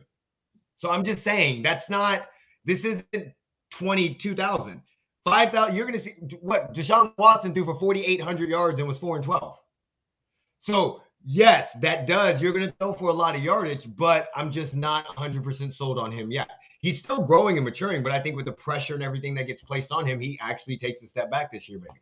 And our division is a lot tougher. So you're not going to have the Broncos that you can beat up on like they could last year. He splits with the Chiefs. I know we're going to split with the Chargers every year. I'm not worried about that. I was at the Chiefs-Chargers game last year in Kansas City. I saw that game. I know I was there. Every year you guys play us tough. The Raiders play us tough. There's probably a split there. We'll probably split with Denver. I'm just not so completely outside of it. I don't know how well you guys are going to be. I think that defense is going to be great, so it's going to keep you in games. But because of that, Justin Herbert, every little mistake that he makes, I think, is now going to be exemplified in the media. He doesn't really make a ton of mistakes, though. I mean, and especially later in games, and that's the more important part. I know you compared him to Phillip Rivers. They're two totally different types of players. Phillip has they're not even close to being comparable. I watched plenty of Phillip Rivers, and now I'm starting to watch Herbert. Herbert actually looks calm in the pocket on those late game situations where you need to get a completion, you need to find that guy. He doesn't just chuck one up in the air. Sorry, Phillip, but Phillip would just throw one up in the air and hope his receiver came down with it. And if he didn't, it was a pick. Like, I can't tell you how many times late in games Phillip Rivers would throw an interception when they needed a first down just because he was like, fuck it, my wide receiver's down there somewhere. And that's true. You're right on that. An interception. Like, you can watch that even with the Colts. And that one season he played with the Colts, God, he was bad. But Herbert's got some moxie, man. The kid's not afraid. He keeps calm. They even say his heart rate's abnormally low in crunch time situations. And that's kind of what you look for. You're looking for a guy that doesn't get the Baker Mayfield flutters when things start to go wrong. So I don't know, man. Justin Herbert's looked about as good to me as any other young prospect out there in the past 10 years. That's every young prospect right now. Joe Burrow. This year, if the Jags do good, Trevor Lawrence is going to be the next one. Every young quarterback right now looks fucking good almost. But what young quarterback has a team that Herbert's been given here? And Joe Burrow. I will say Joe Burrow got blessed by getting Jamar Chase. And I love Joe Burrow. I'm rooting for him consistently. I am rooting for him absolutely consistently. So yeah, I mean, my take on him, and when I say Phillip Rivers, Justin Herbert is not the gunslinger that Phillip Rivers is, but just with the consistency, in my opinion. And again, you just had to win the fucking game against the Raiders. Well, don't put that one on him. As much as if you watch the offensive play calling in that game, which everyone should have watched that game, how many times do we see like a run on 3rd and 6 and not even really try to move the sticks just so we could punt it away and play prisoner's dilemma? Like, that moment where Staley costed him. I kind of wanted his head on the chopping block potentially after last year, or at least some scare. I get he's supposed to be this defensive guru, which we're going to see this year. We're really going to see now that he's got his pieces. He managed the game offensively horribly. Like, he is not a good person to be saying, this is what I want out of my offense. It was not pretty there when he started making decisions for the team, which he did during that Raiders game. It was definitely prisoner's dilemma, and he definitely fucked him out of a playoff spot. Big time. And this is the team that we're worried about. You just play calling. He's going to continue that shit. No, he's not. He's not going to play. Okay. He's the defensive play caller. He's gone for it on 4th down for 2 years. Correct. He will always make those game time decisions, but guess who's also been the most successful coach on 4th downs? Brandon Staley. No shit, because he goes for it the most. And they get him almost. Yeah. Every time. How many times after a game have they said if they don't go for it on 4th down, they win that game? Chiefs. I hear it. 34-28. It was, they made a lot of questionable decisions at the coaching. I think that's sort of where the other big side, if you want to question Justin Herbert, I think the other side goes to where is this head coaching and sort of the coaching philosophy of this team? Where is it going to go? How are they going to figure it out? Can't always go for it on fourth. Got to make some smarter decisions. They do pay off, though. We saw the one where he went forward in his own side of the field. I think it was like 4th and like 7 on like their own 32, and they got it. And he does crazy things. Brandon Staley is crazy. I do like him. I'm hoping that this team now, I feel like I have to root for them just a little piece of me because JC's over there. I just have like this. He's a beast, man. This little piece. It was literally the worst moment when we said we weren't signing him and we weren't bringing him back. It was the dumbest thing that we have probably done this entire offseason. And it's probably going to bite us because we didn't want to pay him $20 million a year to be our cornerback. The same exact bullshit we just did with Stephon Gilmore. And now we lost 2 of the best corners in the league in back-to-back seasons. And with that, I got to go. I appreciate it. Well, we're going to get off soon anyway. Yeah. Yelling at me and letting me yell at him. I can't wait to come back on and do this shit again. It's so much fun. I got to go be a dad.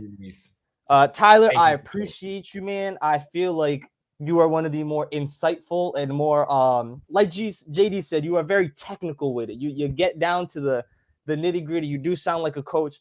There is potential for you in the podcasting community, man. My DMs are always open. Reach out to me. Sam, I appreciate you.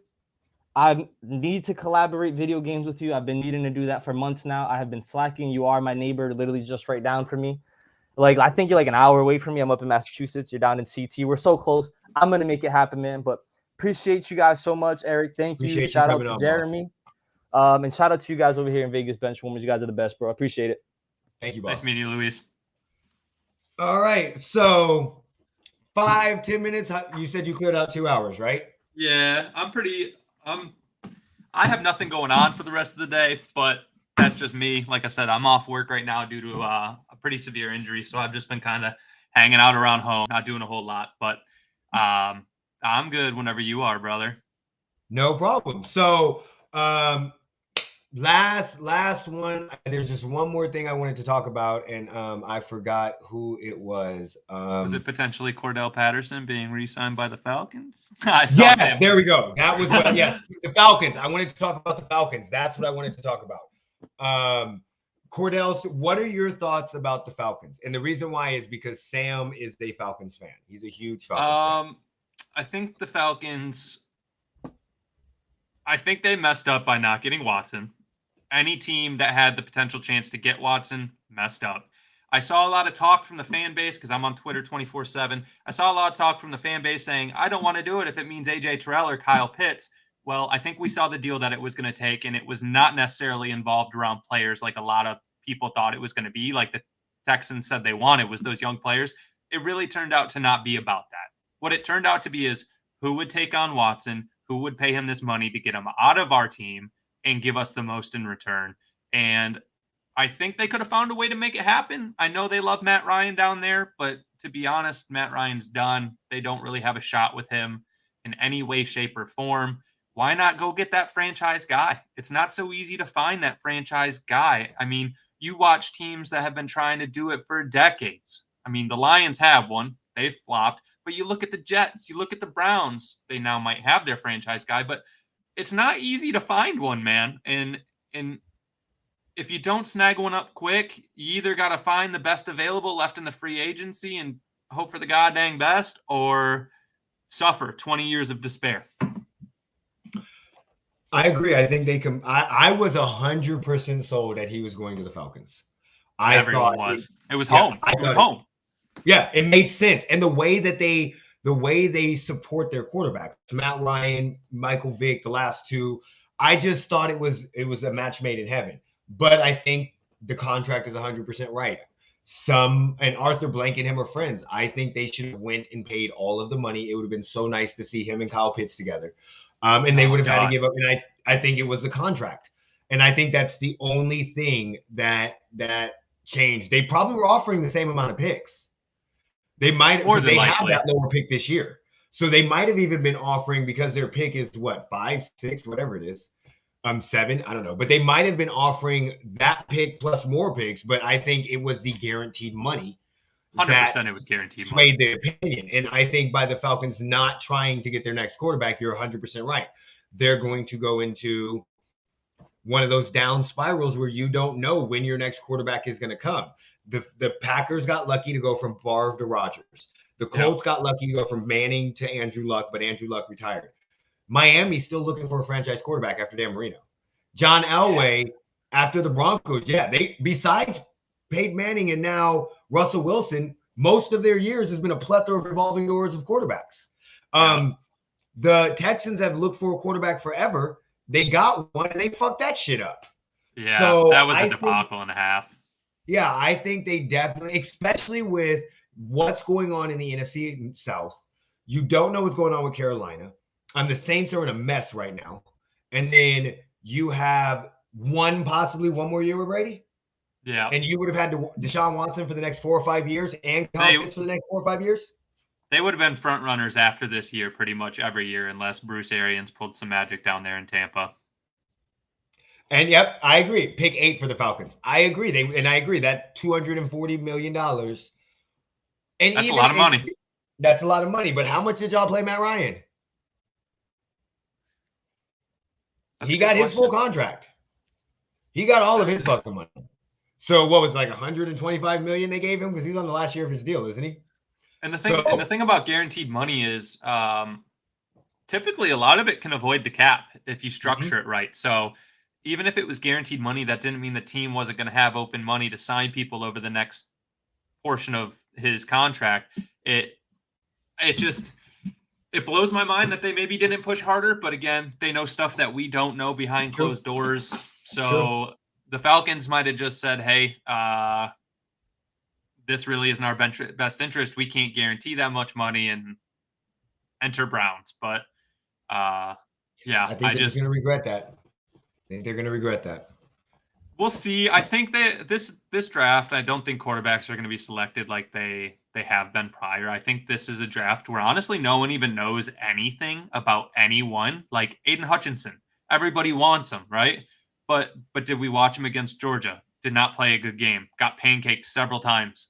You're going to have guys like Kyle Hamilton, a safety. Do you really draft a safety in the top portion of the draft? Then you got a couple linebackers there thrown in the middle of the round, sprinkled in with some receivers. And it's just like these quarterbacks, even though there's not a need for them, they might get taken high, or there's a need for them. They still might not get taken high because who really knows the talent that they can bring to the table? You're talking about Willis, quarterback out of Liberty, potentially being the number 1 overall. You've got Pickens from Pitt.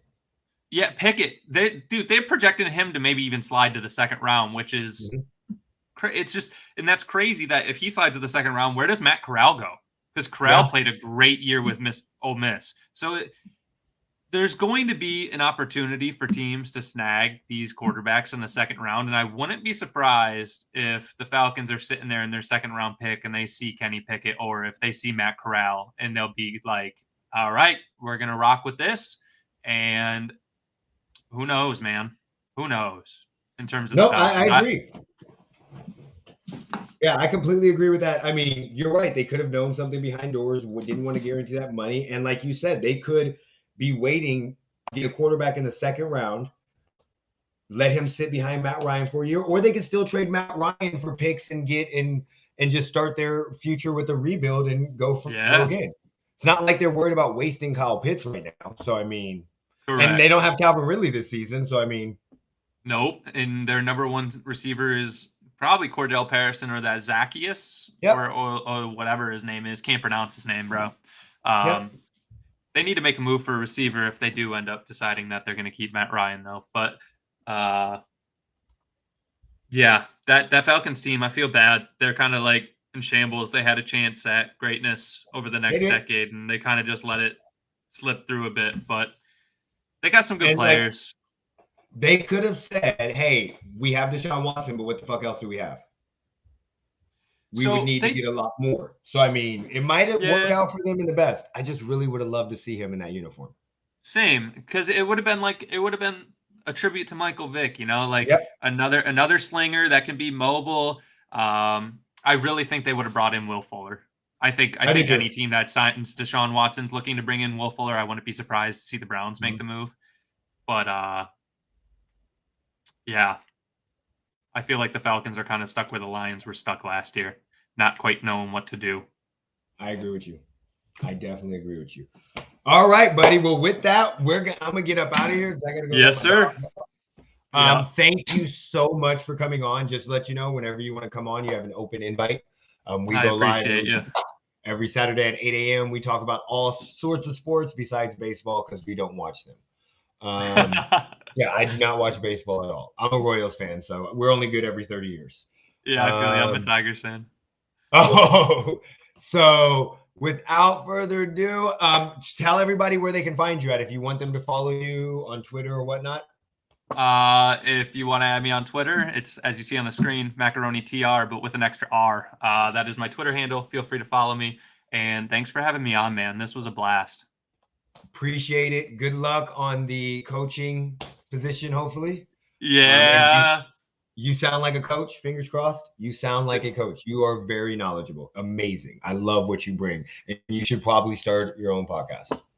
I appreciate you, man. Thanks for the kind words. You're welcome, buddy. All right. You have a wonderful day. I'm going to go ahead and send us out, and then I'll talk to you on Twitter, boss. Sounds good, man. Catch you later. Thanks for having me on. You're welcome. All right. So we're done. My internet held up. I don't know what the fuck's going on, but it held up now. So I'm going to get the hell out of here. Jeremy's not here. So put me in, coach. Peace.